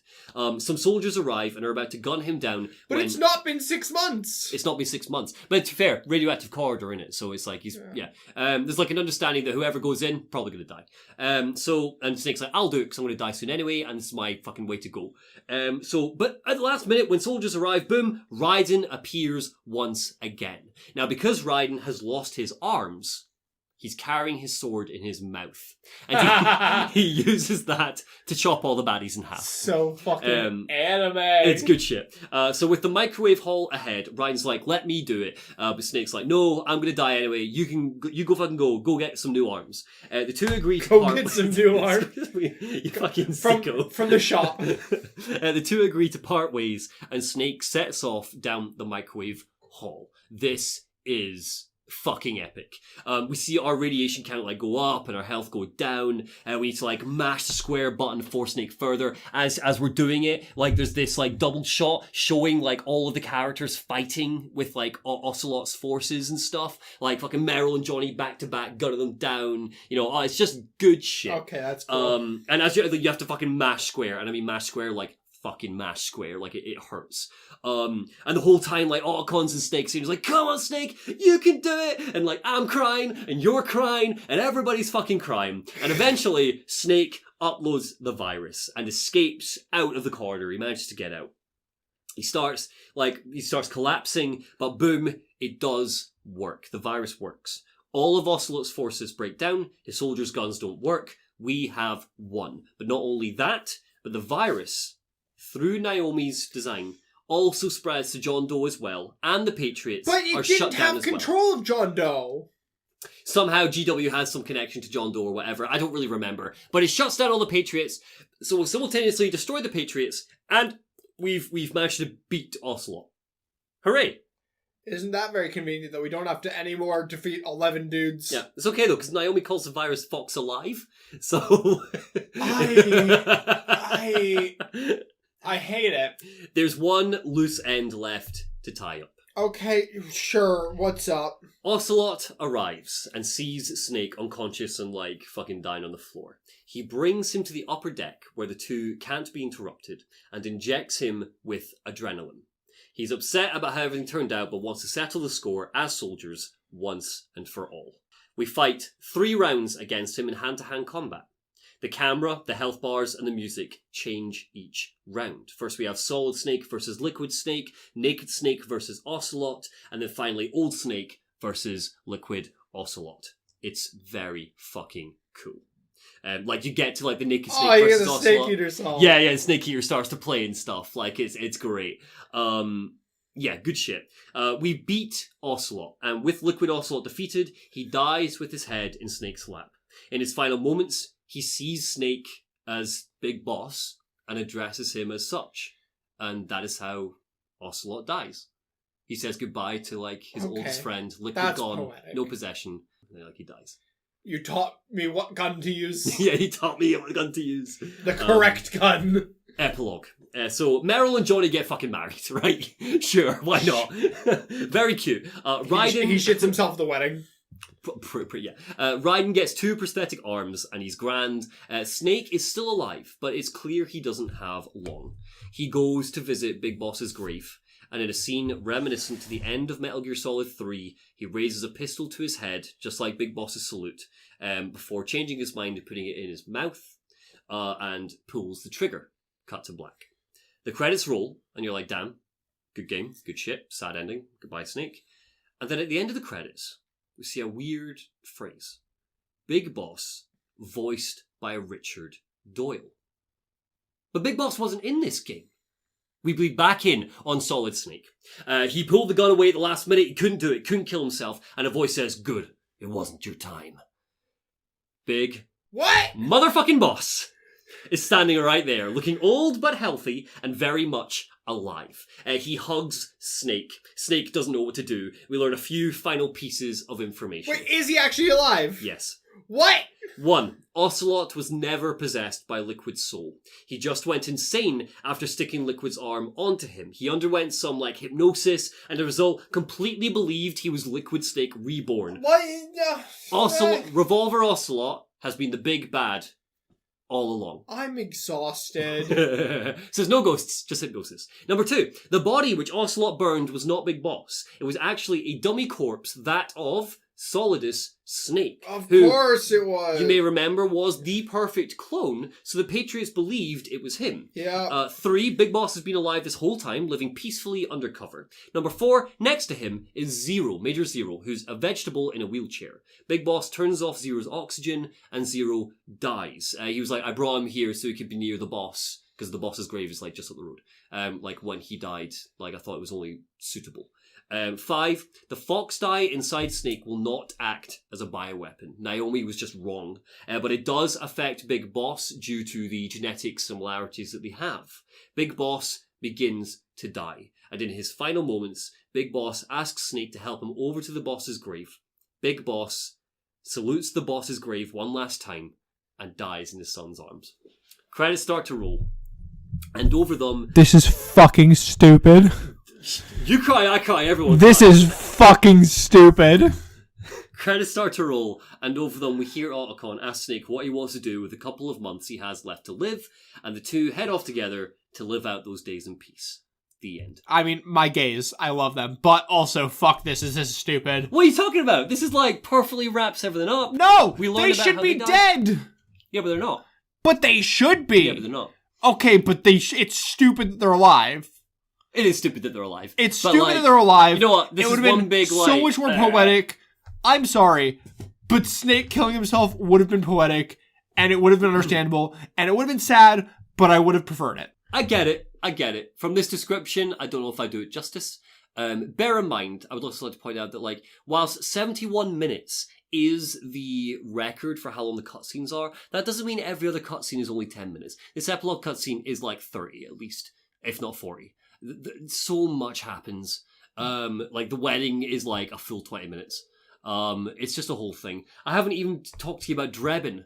Drebin is a brand new character that's introduced in this game. He's a wet arms dealer with a monkey that smokes cigarettes. He's not important, Chase. There's so much happens that I'm like, I need to cut stuff, so I've cut Drebin. Well, not anymore. Not anymore. He's back. I've mentioned him to you. Now you know there's a guy with a monkey that smokes cigarettes. Okay, so we're now moving on to Metal Gear Solid Peacewalker. He looks so rough, so scraggly. Yeah. Doesn't he look good, though? He's aged well. No? I'm a bit confused as to why he's got, like, such massive, like, bulky armor on his arms. This feels like the game has fully stopped trying to imagine its stealth, because there's no fucking way you're gonna be stealthy and something like that. True. It is still stealthy. But that's understandable that the armor makes it look like he's less stealthy. But yes. So, timeline-wise, where is Peacewalker? So, Peacewalker came out after Metal Gear Solid 4, but is a direct sequel to Metal Gear Solid 3. It is a prequel continuing the story of Big Boss. Okay. It takes on this really cool manga style for a bunch of the cutscenes. You're going to see some examples. And it's just really good stuff. On the whole, Peacewalker is highly underrated. It's just a great game, great wee story, really stylistic, really, really cool. It's a shame that so few people have actually played this in comparison to the others, because I actually think it's probably up there, maybe my top 3 favorites. Oh shit! Okay. It's. I'm getting the feeling that you just like Big Boss, because I'm pretty sure that Snake Eater is also in your top 3. Snake Eater's my favorite. Yeah. This is just Big Boss favorite one. I'd argue that's fair, and I would also back that up by saying the reason why I like a lot of the Big Boss stuff is because it's where Kojima gets to be playing around with his Bond aesthetic more. Like, there's clearly like a Bond-esque villain, whereas the Solid Snake stuff's all this sci-fi, futuristic, you know. Okay. So this gets to have a bit more fun, I think. You'll be happy to know that the stories get quite a bit simpler from Metal Gear Solid 4 onwards. So Peacewalker, Good. Peacewalker, Ground Zeroes, God. 5, they're not simple by any stretch, but they are not Metal Gear Solid 4, and they are not Metal Gear Solid 2. So here, you're still playing as Naked Snake. He has not yet fully embraced the name Big Boss, but for the sake of ease, I will be referring to him as Big Boss here. Okay. The year is 1974. The location, Costa Rica. Wait, so... Yeah. So he is Big Boss in this because the boss has died, and so he has taken over Foxhound. No. So if you remember at the end of... I understand why you think that. So he's been given the mantle of Big Boss. If you remember at the end... But he is not the boss. He is... Yeah. So if you remember the very end of Metal Gear Solid 3, he goes to meet the president. And the president's like, you've taken down the boss, you've completed your mission, you now get the mantle Big Boss. Oh, you did say... Yeah. Yeah, doesn't shake the president's hand, walks away, and the last thing you see is him crying and a tear running down his cheek. Yeah. This is basically what happens next. Oh, why did they give him the name Big... Like, the boss was the boss. He is now not the boss. He is not a boss of any kind. No. Why is he called Big Boss? You're gonna see.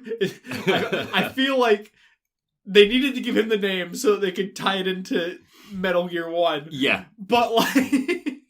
Yeah. Why not make him the boss then? It's very clear. That's such an easy, like, thing to do, is just say, oh, he's in charge of Foxhound now, and be done with it. No, yeah, he's got nothing to do with Foxhound in this game. Oh, cool, okay. So what's happened is Big Boss has now... me, they're called Fox at this time, aren't they?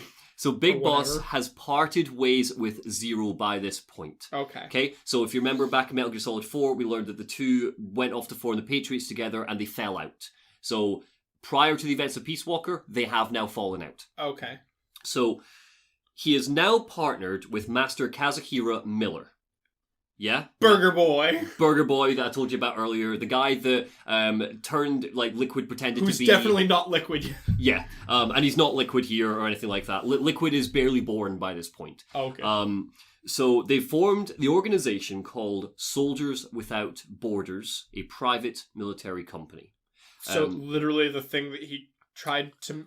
So he already made the thing that he tries to make in the first Metal Gear. Yeah, but it's rough, and it's a bit like, it's just kind of a hodgepodge of soldiers all working together. It's not really that organized by this point. That sounds like a him problem. Yeah, but that's what... Fix your shit. That's what he's doing. By the time we get to, like, Outer Heaven, Zanzibar land, he has established it. They've got a base, they've got a country, it's all good.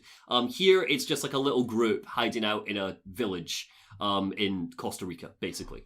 Yeah. A resi village.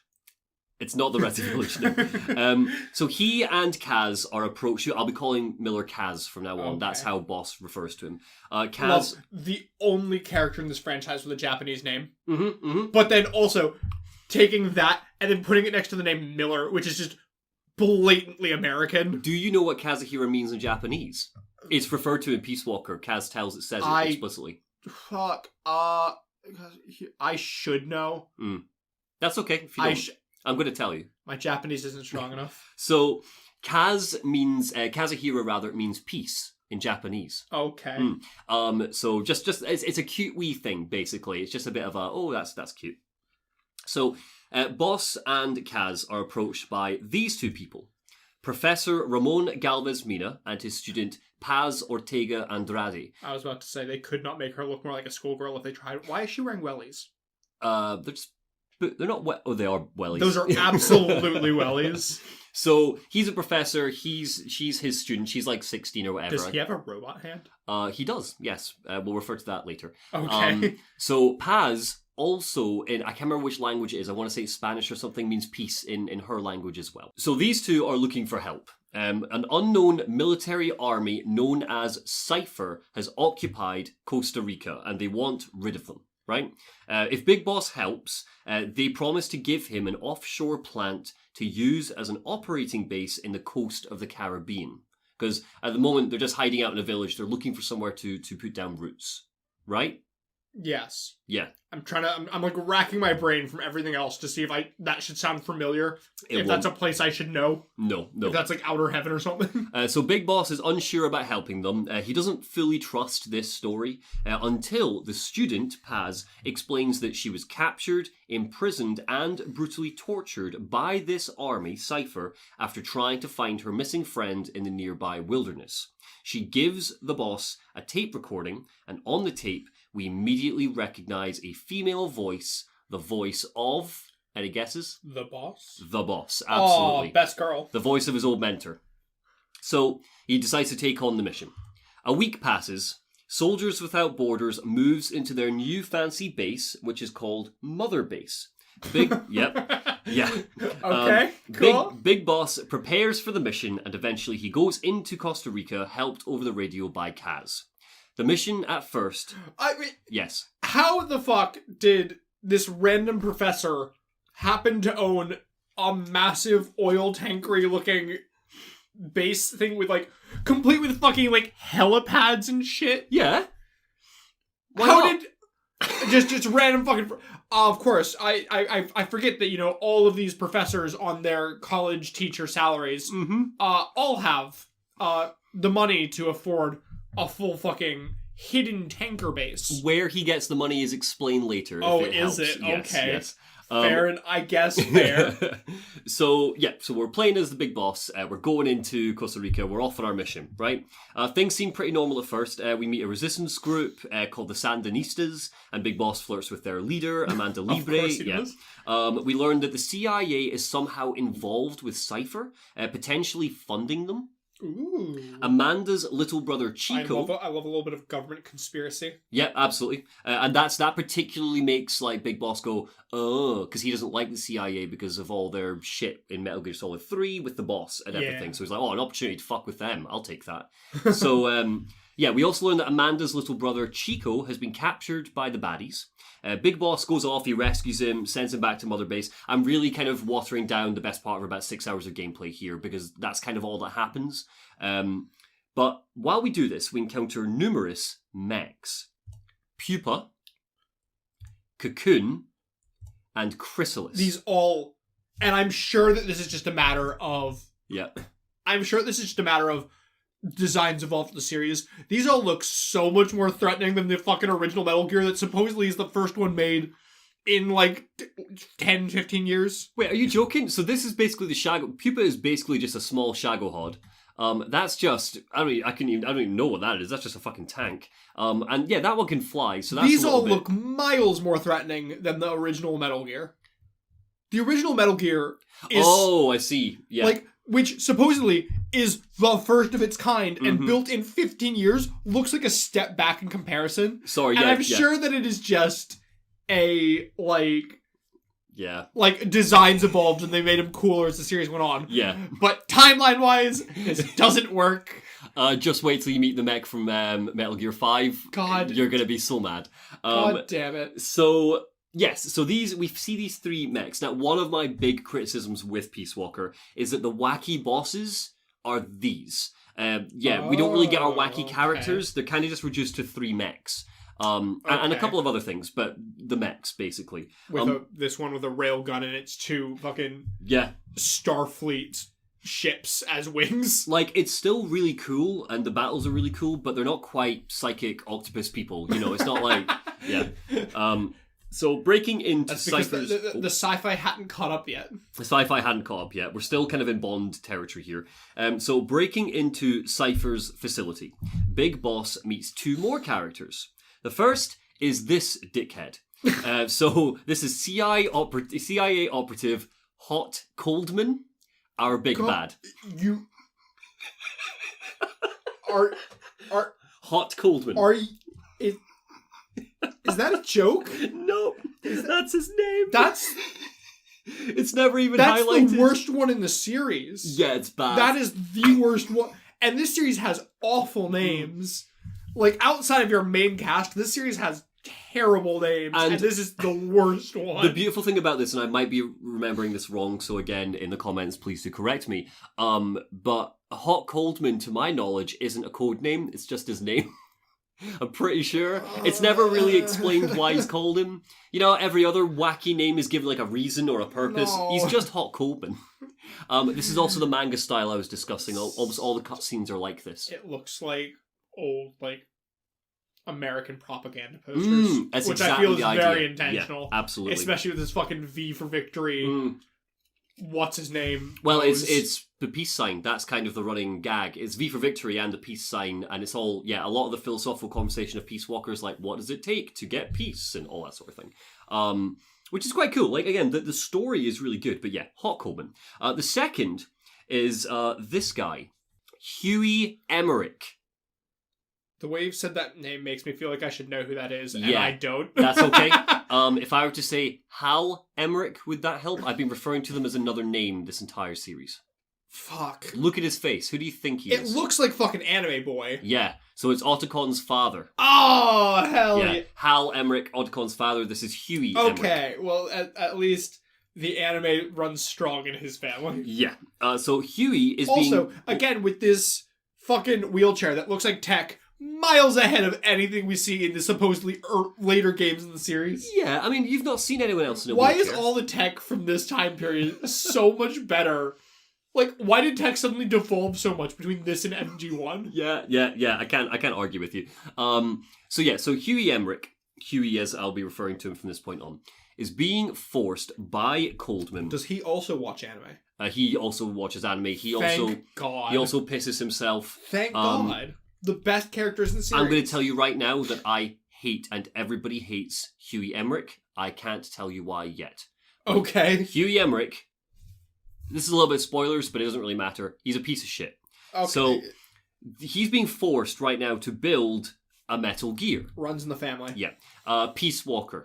That's the name of this Metal Gear. Again, though, Peacewalker, of the 4 you've shown me for this game, looks like the worst one. Yeah, right? You compare Peacewalker to, like, that, or that. Yeah, but these can't fire nukes. That's the important thing. These three can't fire nukes, but so you're telling me that you can't just put a fucking nuke railgun onto one of those three? There is something inherently about the design of this stupid bipedal fuck that looks like it can get knocked over with a light breeze, that only this one can have a nuke cannon mount. The flying one literally has a railgun on it.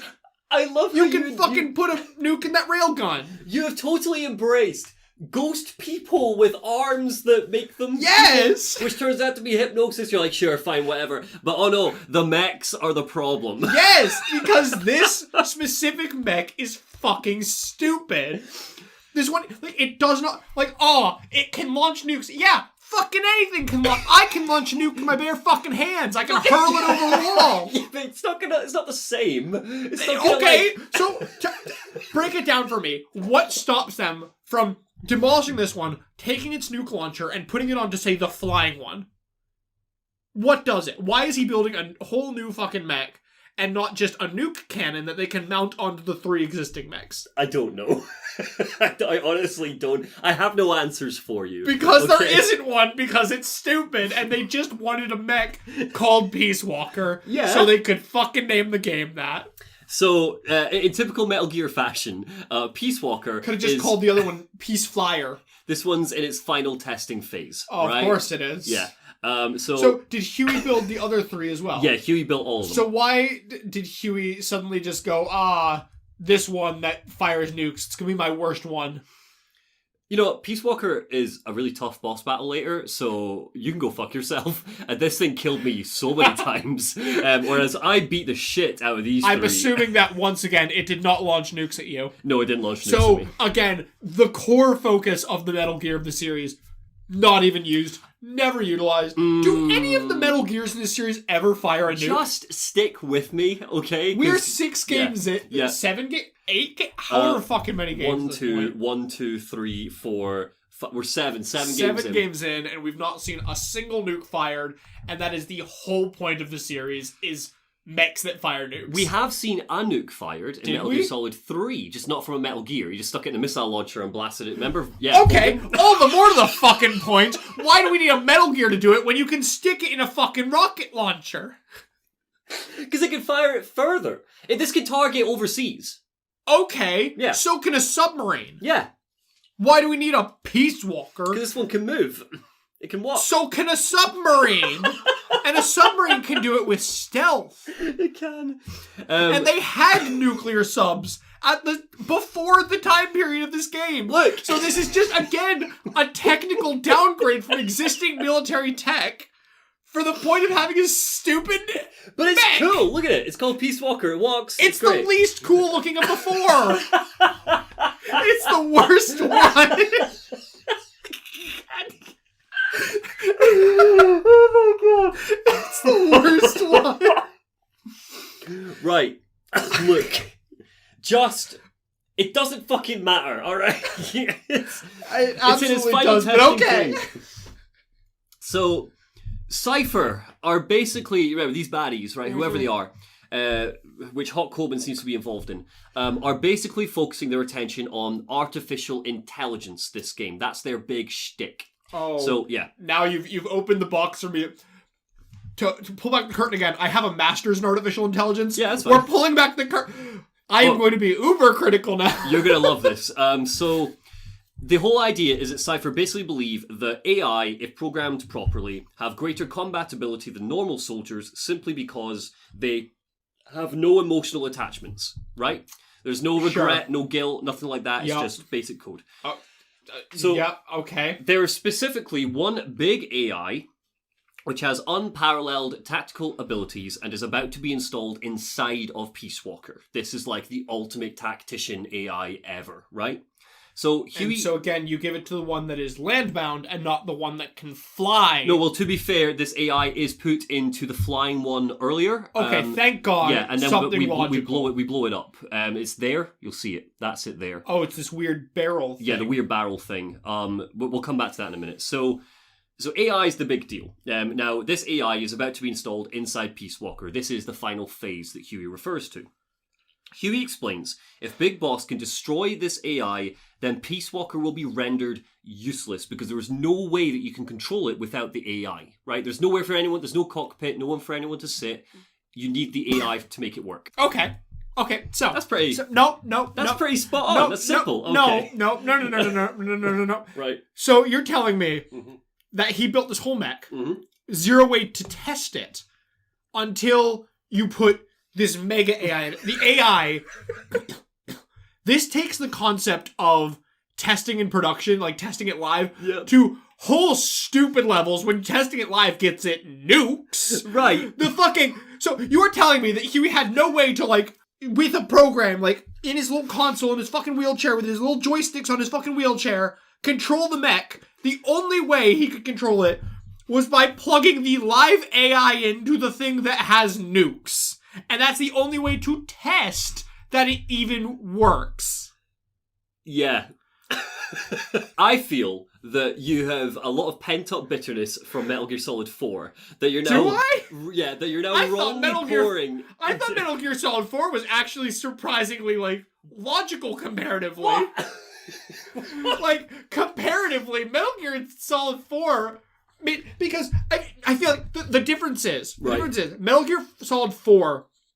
took it so far into sci-fi that it's like I can suspend the disbelief there. But this one is still grounded enough in reality that I'm still comparing it to realistic military technology at the time and, like, my personal knowledge of, like, technology and saying this is fucking stupid because it's not gone off the deep end yet into sci-fi. Like, they're still playing this off as if this is logical, like, military tech in a grounded setting. Okay, well, to add to that then, so after Huey tells Big Boss this, Big Boss is like... Also, assumedly, fucking, what's-her-name, had a way to test her nanobots prior to fucking putting an AI to control the nukes. I mean, yeah, but, like, they could probably test this on, like, a rocket launcher. You know, stick a rocket launcher on the mech, and... But so, they can't test if, like, the legs move? Or if, you know...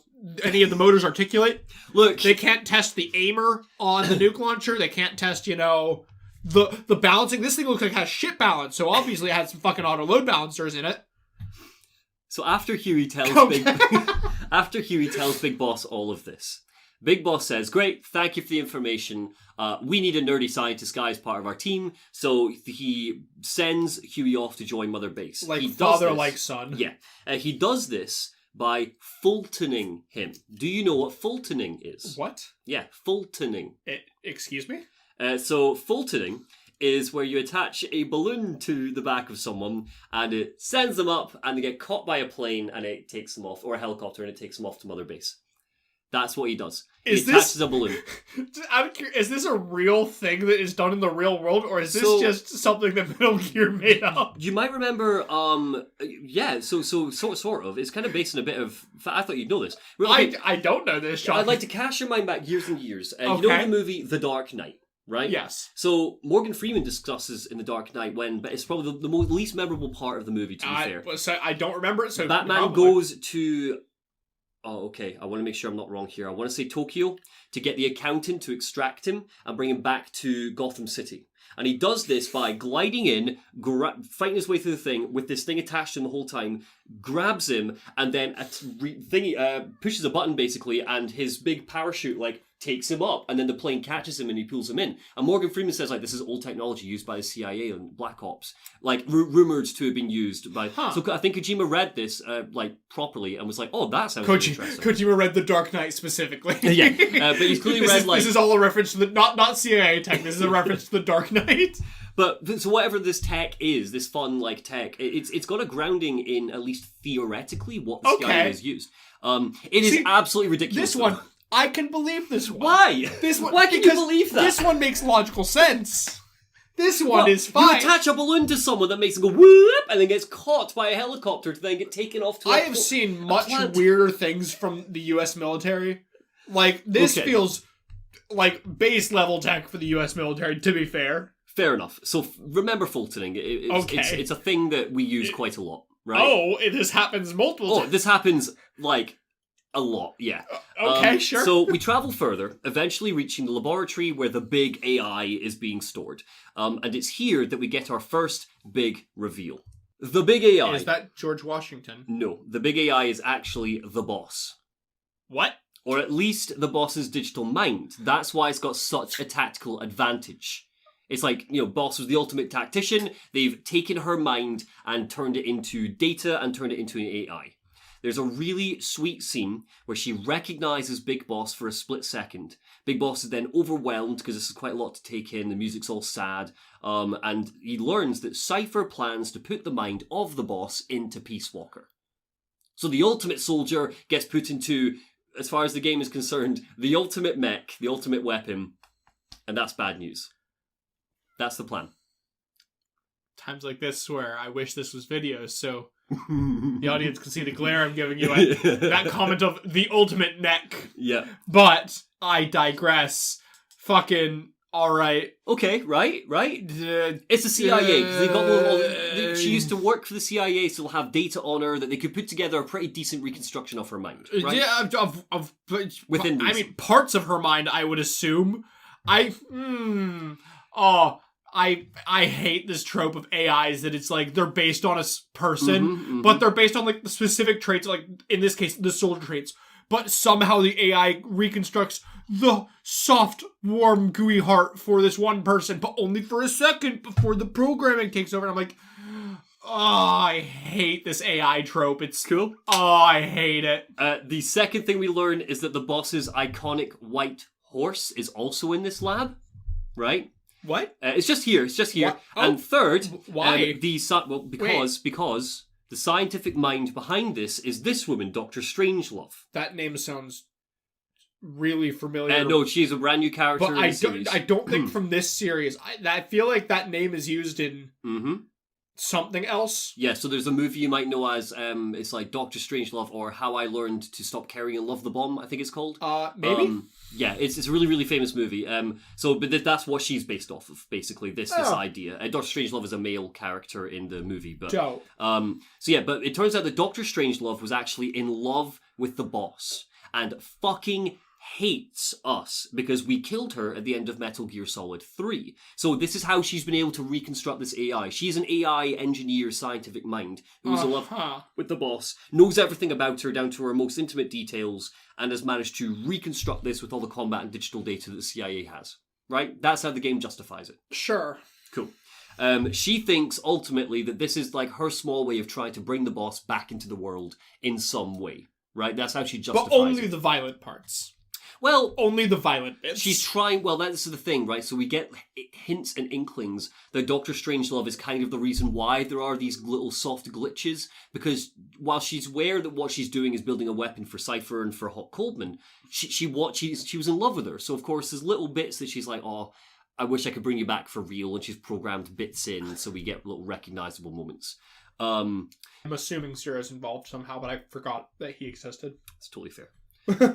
Honestly, totally fair. Before we can do much with this information, we are interrupted by Chrysalis, one of the mechs, the flying mech. The best one. And Dr. Strangelove escapes with the pod housing the boss AI. Now that's what I call pod racing. Oh no. A really tough boss fight later, and Snake defeats Chrysalis.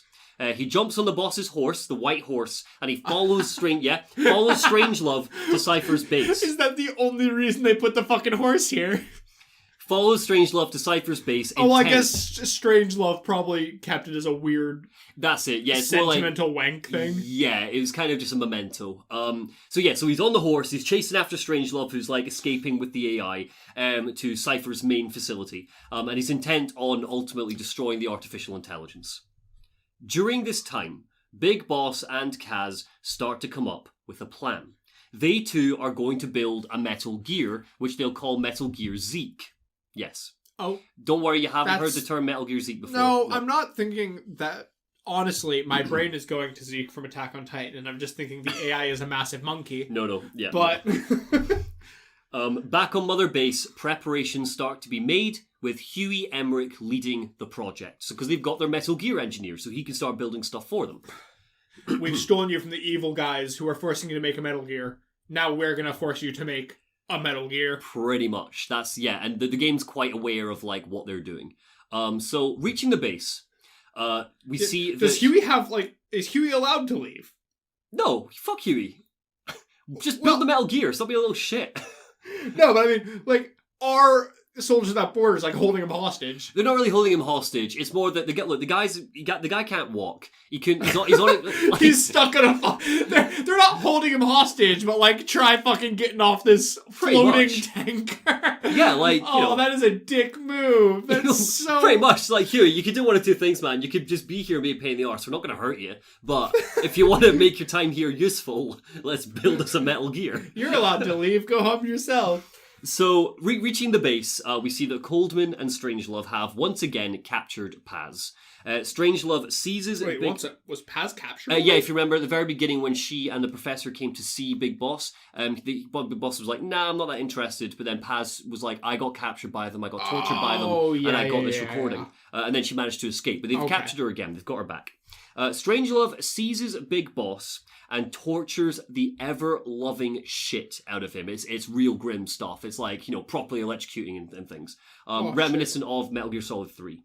We learn that Peacewalker is super close to deployment. It's like, an hour away. And its first target is going to be Mother Base. As in Big Boss's base. They need to transport Peacewalker to a launch deck, so everybody leaves the facility. The launch deck's like about a couple miles away, right? We break out, jump onto the boss's horse once again, and chase after them, resulting in a boss fight with Peacewalker. In the fight, the boss's horse gets badly wounded and Peacewalker gets away, and in a scene reminiscent of the end of Metal Gear Solid 3, Big Boss needs to put it out of its misery. I cry, you cry, everyone cries. This one feels more comedic, but that might just be me thinking that the thought of weird buffed up military dude on a horse is very fun. Oh, it's good stuff, yeah. Horse versus mech is just very funny, so I hope you like this look, because this is kind of the Big Boss's like thing now. Metal Gear Solid 5, you have a horse as well. It's good, yeah. Nice. So, with a little help from Kaz, we eventually make it to the launch facility and confront Coldman. He's got an activation suitcase cuffed to him and is ready to push the button to set Peacewalker off on its nuke-a-thon, but then, bam! Professor Galvez suddenly appears. Hooray! But he's a baddie, so boo. Turns out that Galvez's real name is Vladimir Zadornov. He's a badass and has this like red robot arm that you noticed at the beginning. He uses it to like light people's cigarettes and stuff. The finger comes off and there's like a little lighter in it. Is that the only reason he has a metal head? Pretty much. Okay. He uses it for something else later, but for now, yeah. It's good stuff. He takes over the base, knocks Coldman out, and at gunpoint forces Dr. Strangelove to change Peacewalker's coordinates. He doesn't care about destroying Mother Base. Okay, wait. So, they're changing the coordinates of the thing that they have no way to control. Sorry, by this point, the AI is in Peacewalker. I should have said that. Yeah. So, is the AI in control, or do they have control of Peacewalker? Well, it's like a robot, innit? Like, So they do have control, and they didn't ever need the AI. No, they have control of the AI. They can tell the AI to do something, and the AI's like, okay, and it will do it. Sure. But the AI can react if it's attacked, So basically change the coordinates. He doesn't care about Mother Base. He doesn't want to blow up Big Boss's base. He's not a goodie, but he doesn't want to target them. Instead, what he wants to do is he wants to nuke Cuba. It's not that he doesn't want to blow it up. He doesn't want to blow up his own thing. Yeah. I feel like he could take it back at any moment if he really Pretty wanted much, yeah. He's like, look, I don't really care about you, Big Boss. You were just here to help me take down Coldman. Mine. But this is mine. So what he wants to do is he wants to nuke Cuba and start World War III. Okay? So the coordinates are about to be changed, but before he can push the button, who arrives? It's Kaz and the Soldiers Without Borders and Amanda, who's the leader of that resistance you met at the start, and her rebels. They've all arrived as backup. Hooray. We've won the day, basically, right? Fuck them. Coleman and Zadornov are ushered onto a chopper and taken back to Mother Base as prisoners. All is well. Okay? Snake and Strangelove stay behind, or Big Boss and Strangelove stay behind. Strangelove is like, look, I'm sorry for torturing you and everything, but I thought you killed the boss in cold blood. I now know I'm wrong. Let me take you to where the AI core is, so off they go. But while Kaz is on the chopper, taking our baddies and Paz back to Mother Base, Coldman, with his dying breath... Take them back to the place that is about to get nuked. No. Logical. Remember, nobody's getting nuked. We're all good. We stopped them. We've won. Yeah. We're taking change them the back coordinates. Yeah. They can definitely do. So they're taking them back to Mother Base to like interrogate them and just have them as prisoners because they don't want to just shoot them there and then. They clearly know something. So they take them back. But Coldman, with his dying breath, sneakily activates Peacewalker. Right? He pushes the button. Not only is it going to shoot the nukes at Cuba, but it's also going to transmit to the US that the Russians are already retaliating and nukes are about to drop on Washington. Right? Okay, wait.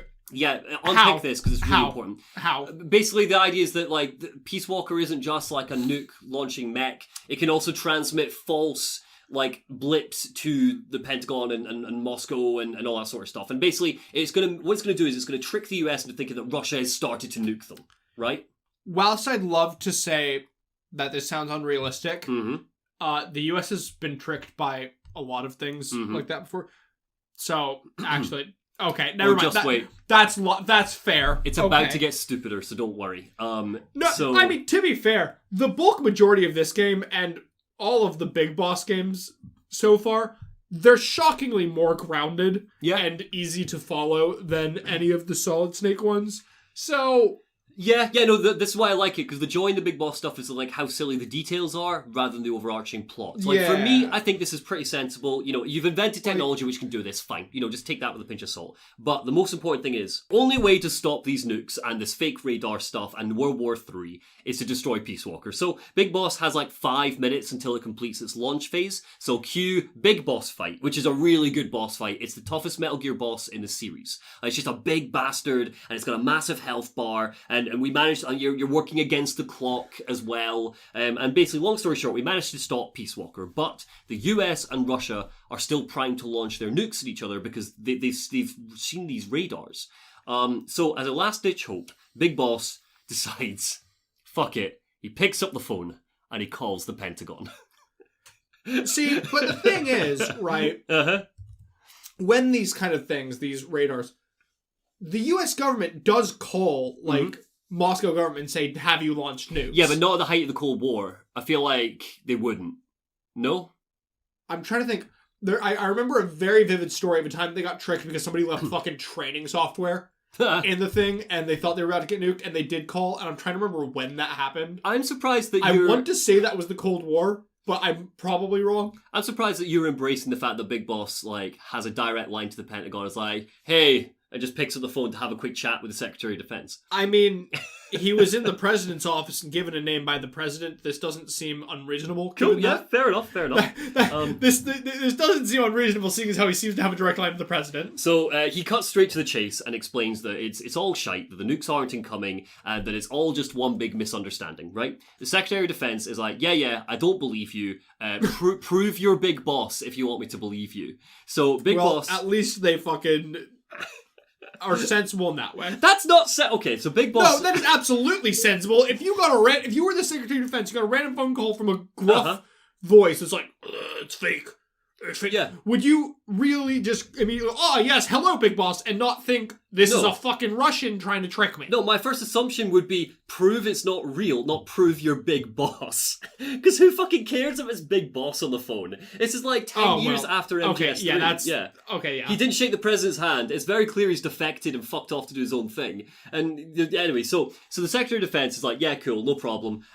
Big Boss, like, prove to me you're Big Boss and I'll believe you. So Big Boss explains the ending of Metal Gear Solid 3 to him. That the CIA, is like, were you in the office when the president tried to shake my hand? And he's like, yes, I was. And he's like, oh, then you'll remember that, like, the CIA fucked over the boss and that I refused to shake the president's hand and all of this. And it turns out that this whole thing that happened in the office is top secret information which never left the room.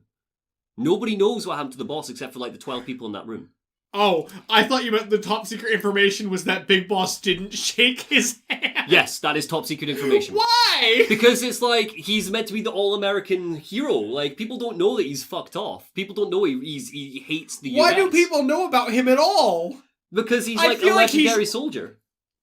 I feel like he should have been a secret agent this whole time. I feel like the fact that his existence is anywhere immediately takes away his stealth agent status. Yeah. So because Big Boss tells the Secretary of Defense that like he didn't shake the president's hand, the Secretary of Defense is basically like, yep, he's right. And that is how Big Boss stopped a nuclear war. I mean... by regaling the lore of Metal Gear Solid 3 to someone. I guess it makes sense, but it's also stupid. Yeah. But wait, that's not all. Peacewalker... But also, I feel like Russia could absolutely hack that information out of where it's stored in the... Yeah. But wait, that's not all. Peacewalker is all glitchy now. It's still active. We haven't actually managed to destroy it, and it's still going to launch a nuke at Cuba. But wait, that's not all. The boss AI suddenly becomes self-aware somehow. Nobody knows how. It forces Peacewalker. So, wait. So if it was the boss AI the whole time, why was it not always self-aware? I don't know. If you're, like... If you are going to make an AI... It's just magic. ...that is based off a person, then it should always be self-aware. Yeah. Unless it was, like, trained on the data of this person. Because fair enough in that case.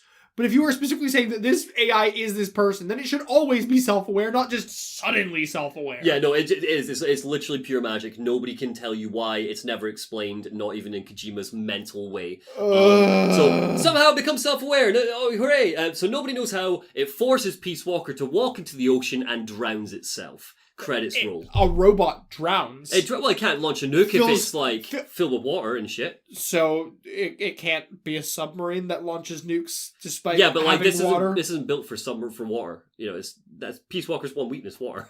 Oh, of course. Of course. Should have just Wicked Witch splashed a bucket on it. Pretty much.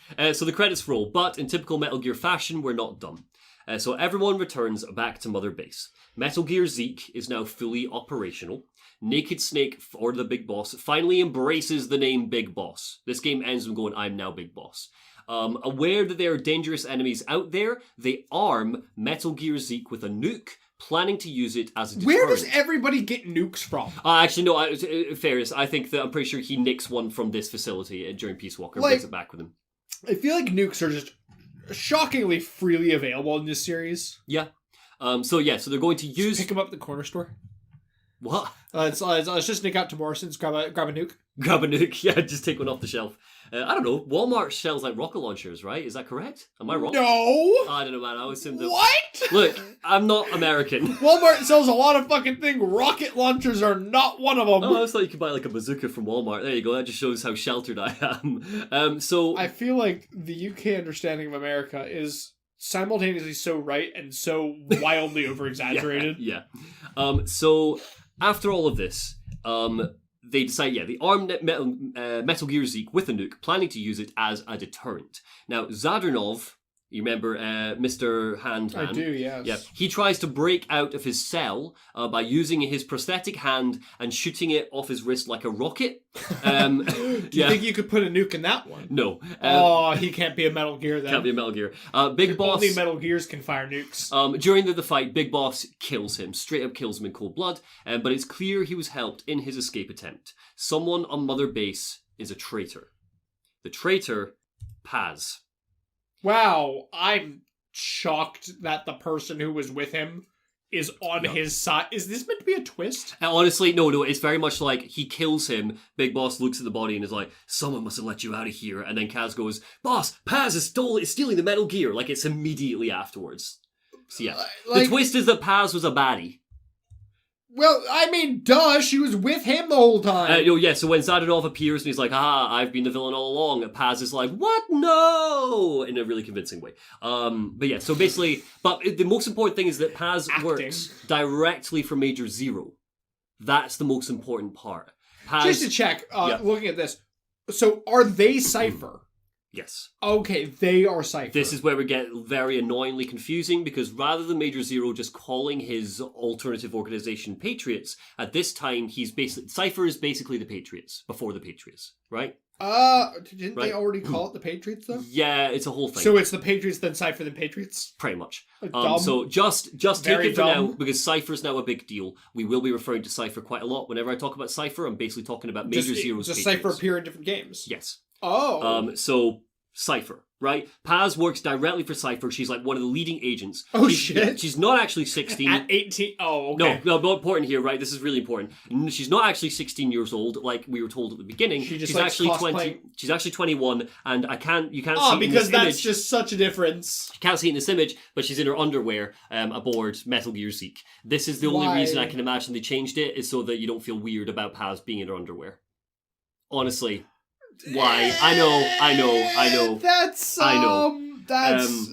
So it's a whole thing. So yeah, she's jumped into Metal Gear Zeke and she's getting ready to escape. Do we have pictures of Metal Gear Solid? What is it? You don't. Oh, okay. Metal Gear Zeke just looks like a fucking Metal Gear, right? It's just a typical looking Metal Gear. I'll So Google it. Metal Gear Zeke, and she's planning to escape with it. She has lost her fucking mind. It turns out that she was working for Cypher all along, and Cypher is actually Zero's organization, the Patriots. And specifically important, her name isn't Paz, it's Pacifica Ocean, but that actually doesn't matter because nobody will ever call her that in any future games. What? So it doesn't matter. Oh wait, she appears in future games as well? No. Big Boss and Paz get into a philosophical argument where Big Boss says such gold as, I am a gun. Cue a boss fight with Paz. Yeah. So, yeah, the Paz is basically like, who do you think you are, claiming that, Oh, no. Yeah, I'm Metal violent. Gear Zeke is back to being a really dumb design. Why are they all bipedal? Because they're cool. Give it more legs. So, Metal Bipedal, Gear... they're gonna trip. So, after all of this, there's a boss fight with Metal Gear Zeke with Paz piloting it. The whole thing is fought against the soundtrack of a K-pop song sung by Paz's Japanese voice actor, and it's an amazing boss fight. K-pop song? I will show you after In this. Japanese? What? J-pop, sorry, J-pop. Oh, sorry, that's that would be an odd choice. But... So yeah, J-pop song. Sung by Paz's Japanese voice actor. It's absolutely amazing. Destroying Metal Gear Zeke, Paz is thrown from it and blasted into the ocean. She's gone. Big Boss and Kaz mourn her death, and Big Boss decides to rename Soldiers Without Borders... Fuck. Outer Heaven. That's the... Oh, is that the name of the organization? It's the name of the organization and the base. Oh, I thought that was just... To be honest, I didn't even know if they had a name for their organization. I thought they were just... I mean, they called them the Foxhound later, but... Yeah, no, the organization is like, you have to infiltrate Outer Heaven, and you kind of just... You don't really get given the name of the place you're infiltrating, but the idea is that you think that... I thought when you say you're infiltrating Outer Heaven, I thought that you were infiltrating the physical location Outer Heaven. Yeah. So if Big Boss was well-known ages in advance to have defected, I thought that Solid Snake was working for the US government under Big Boss. Who did Solid Snake work for in MG1? He's just part of Foxhound. He works for the US government, yeah. Okay. So Big Boss works for the US government. I know exactly. In don't MG1. Worry, yeah, and beautifully, that will 100% be explained in a way which you will understand. Okay. And I think you'll really like it. Because I feel like the US government would know if Big Boss's base that they were fully aware of still existed. Yeah. And would have something to say about sending one of their operatives into the place of their what? Yeah. Okay, I feel like they're overcomplicating their own lore here. Don't stress too much. It's totally fair. It is absolutely fair that you think that. That does get explained in actually, I think, quite a satisfying way. So don't worry. We'll see. We'll see. Hi there. Thanks for watching or listening. This is Editing Monty here. Just a quick note that this went on a lot longer than we anticipated that it would. So the part 1 and part 2 is now unfortunately going to need to be a part 1, part 2 and part 3 so that we can cover Metal Gear Solid 5 Ground Zeroes, The Phantom Pain, Kojima leaving Konami, and a discussion about Abandoned and Blue Box Studios as well. So thank you very much for your patience. I'm going to make sure that this all releases on the same day. I don't want you to think that I'm doing this for, traction or anything like that. Honestly, the idea was more, rather than release one part which is 5 hours long, it would be 2.5 hour parts, just for it to be more digestible. So thank you very much, and thank you very much to my patrons who, if you're watching this on YouTube, will be showing up on the screen right now. Normally I read your names off, but just due to the fact that this is more of a silly, less edited, podcasty style, I think the names being on the screen will be enough for these videos. So thank you very much, and I'll see you in the next video.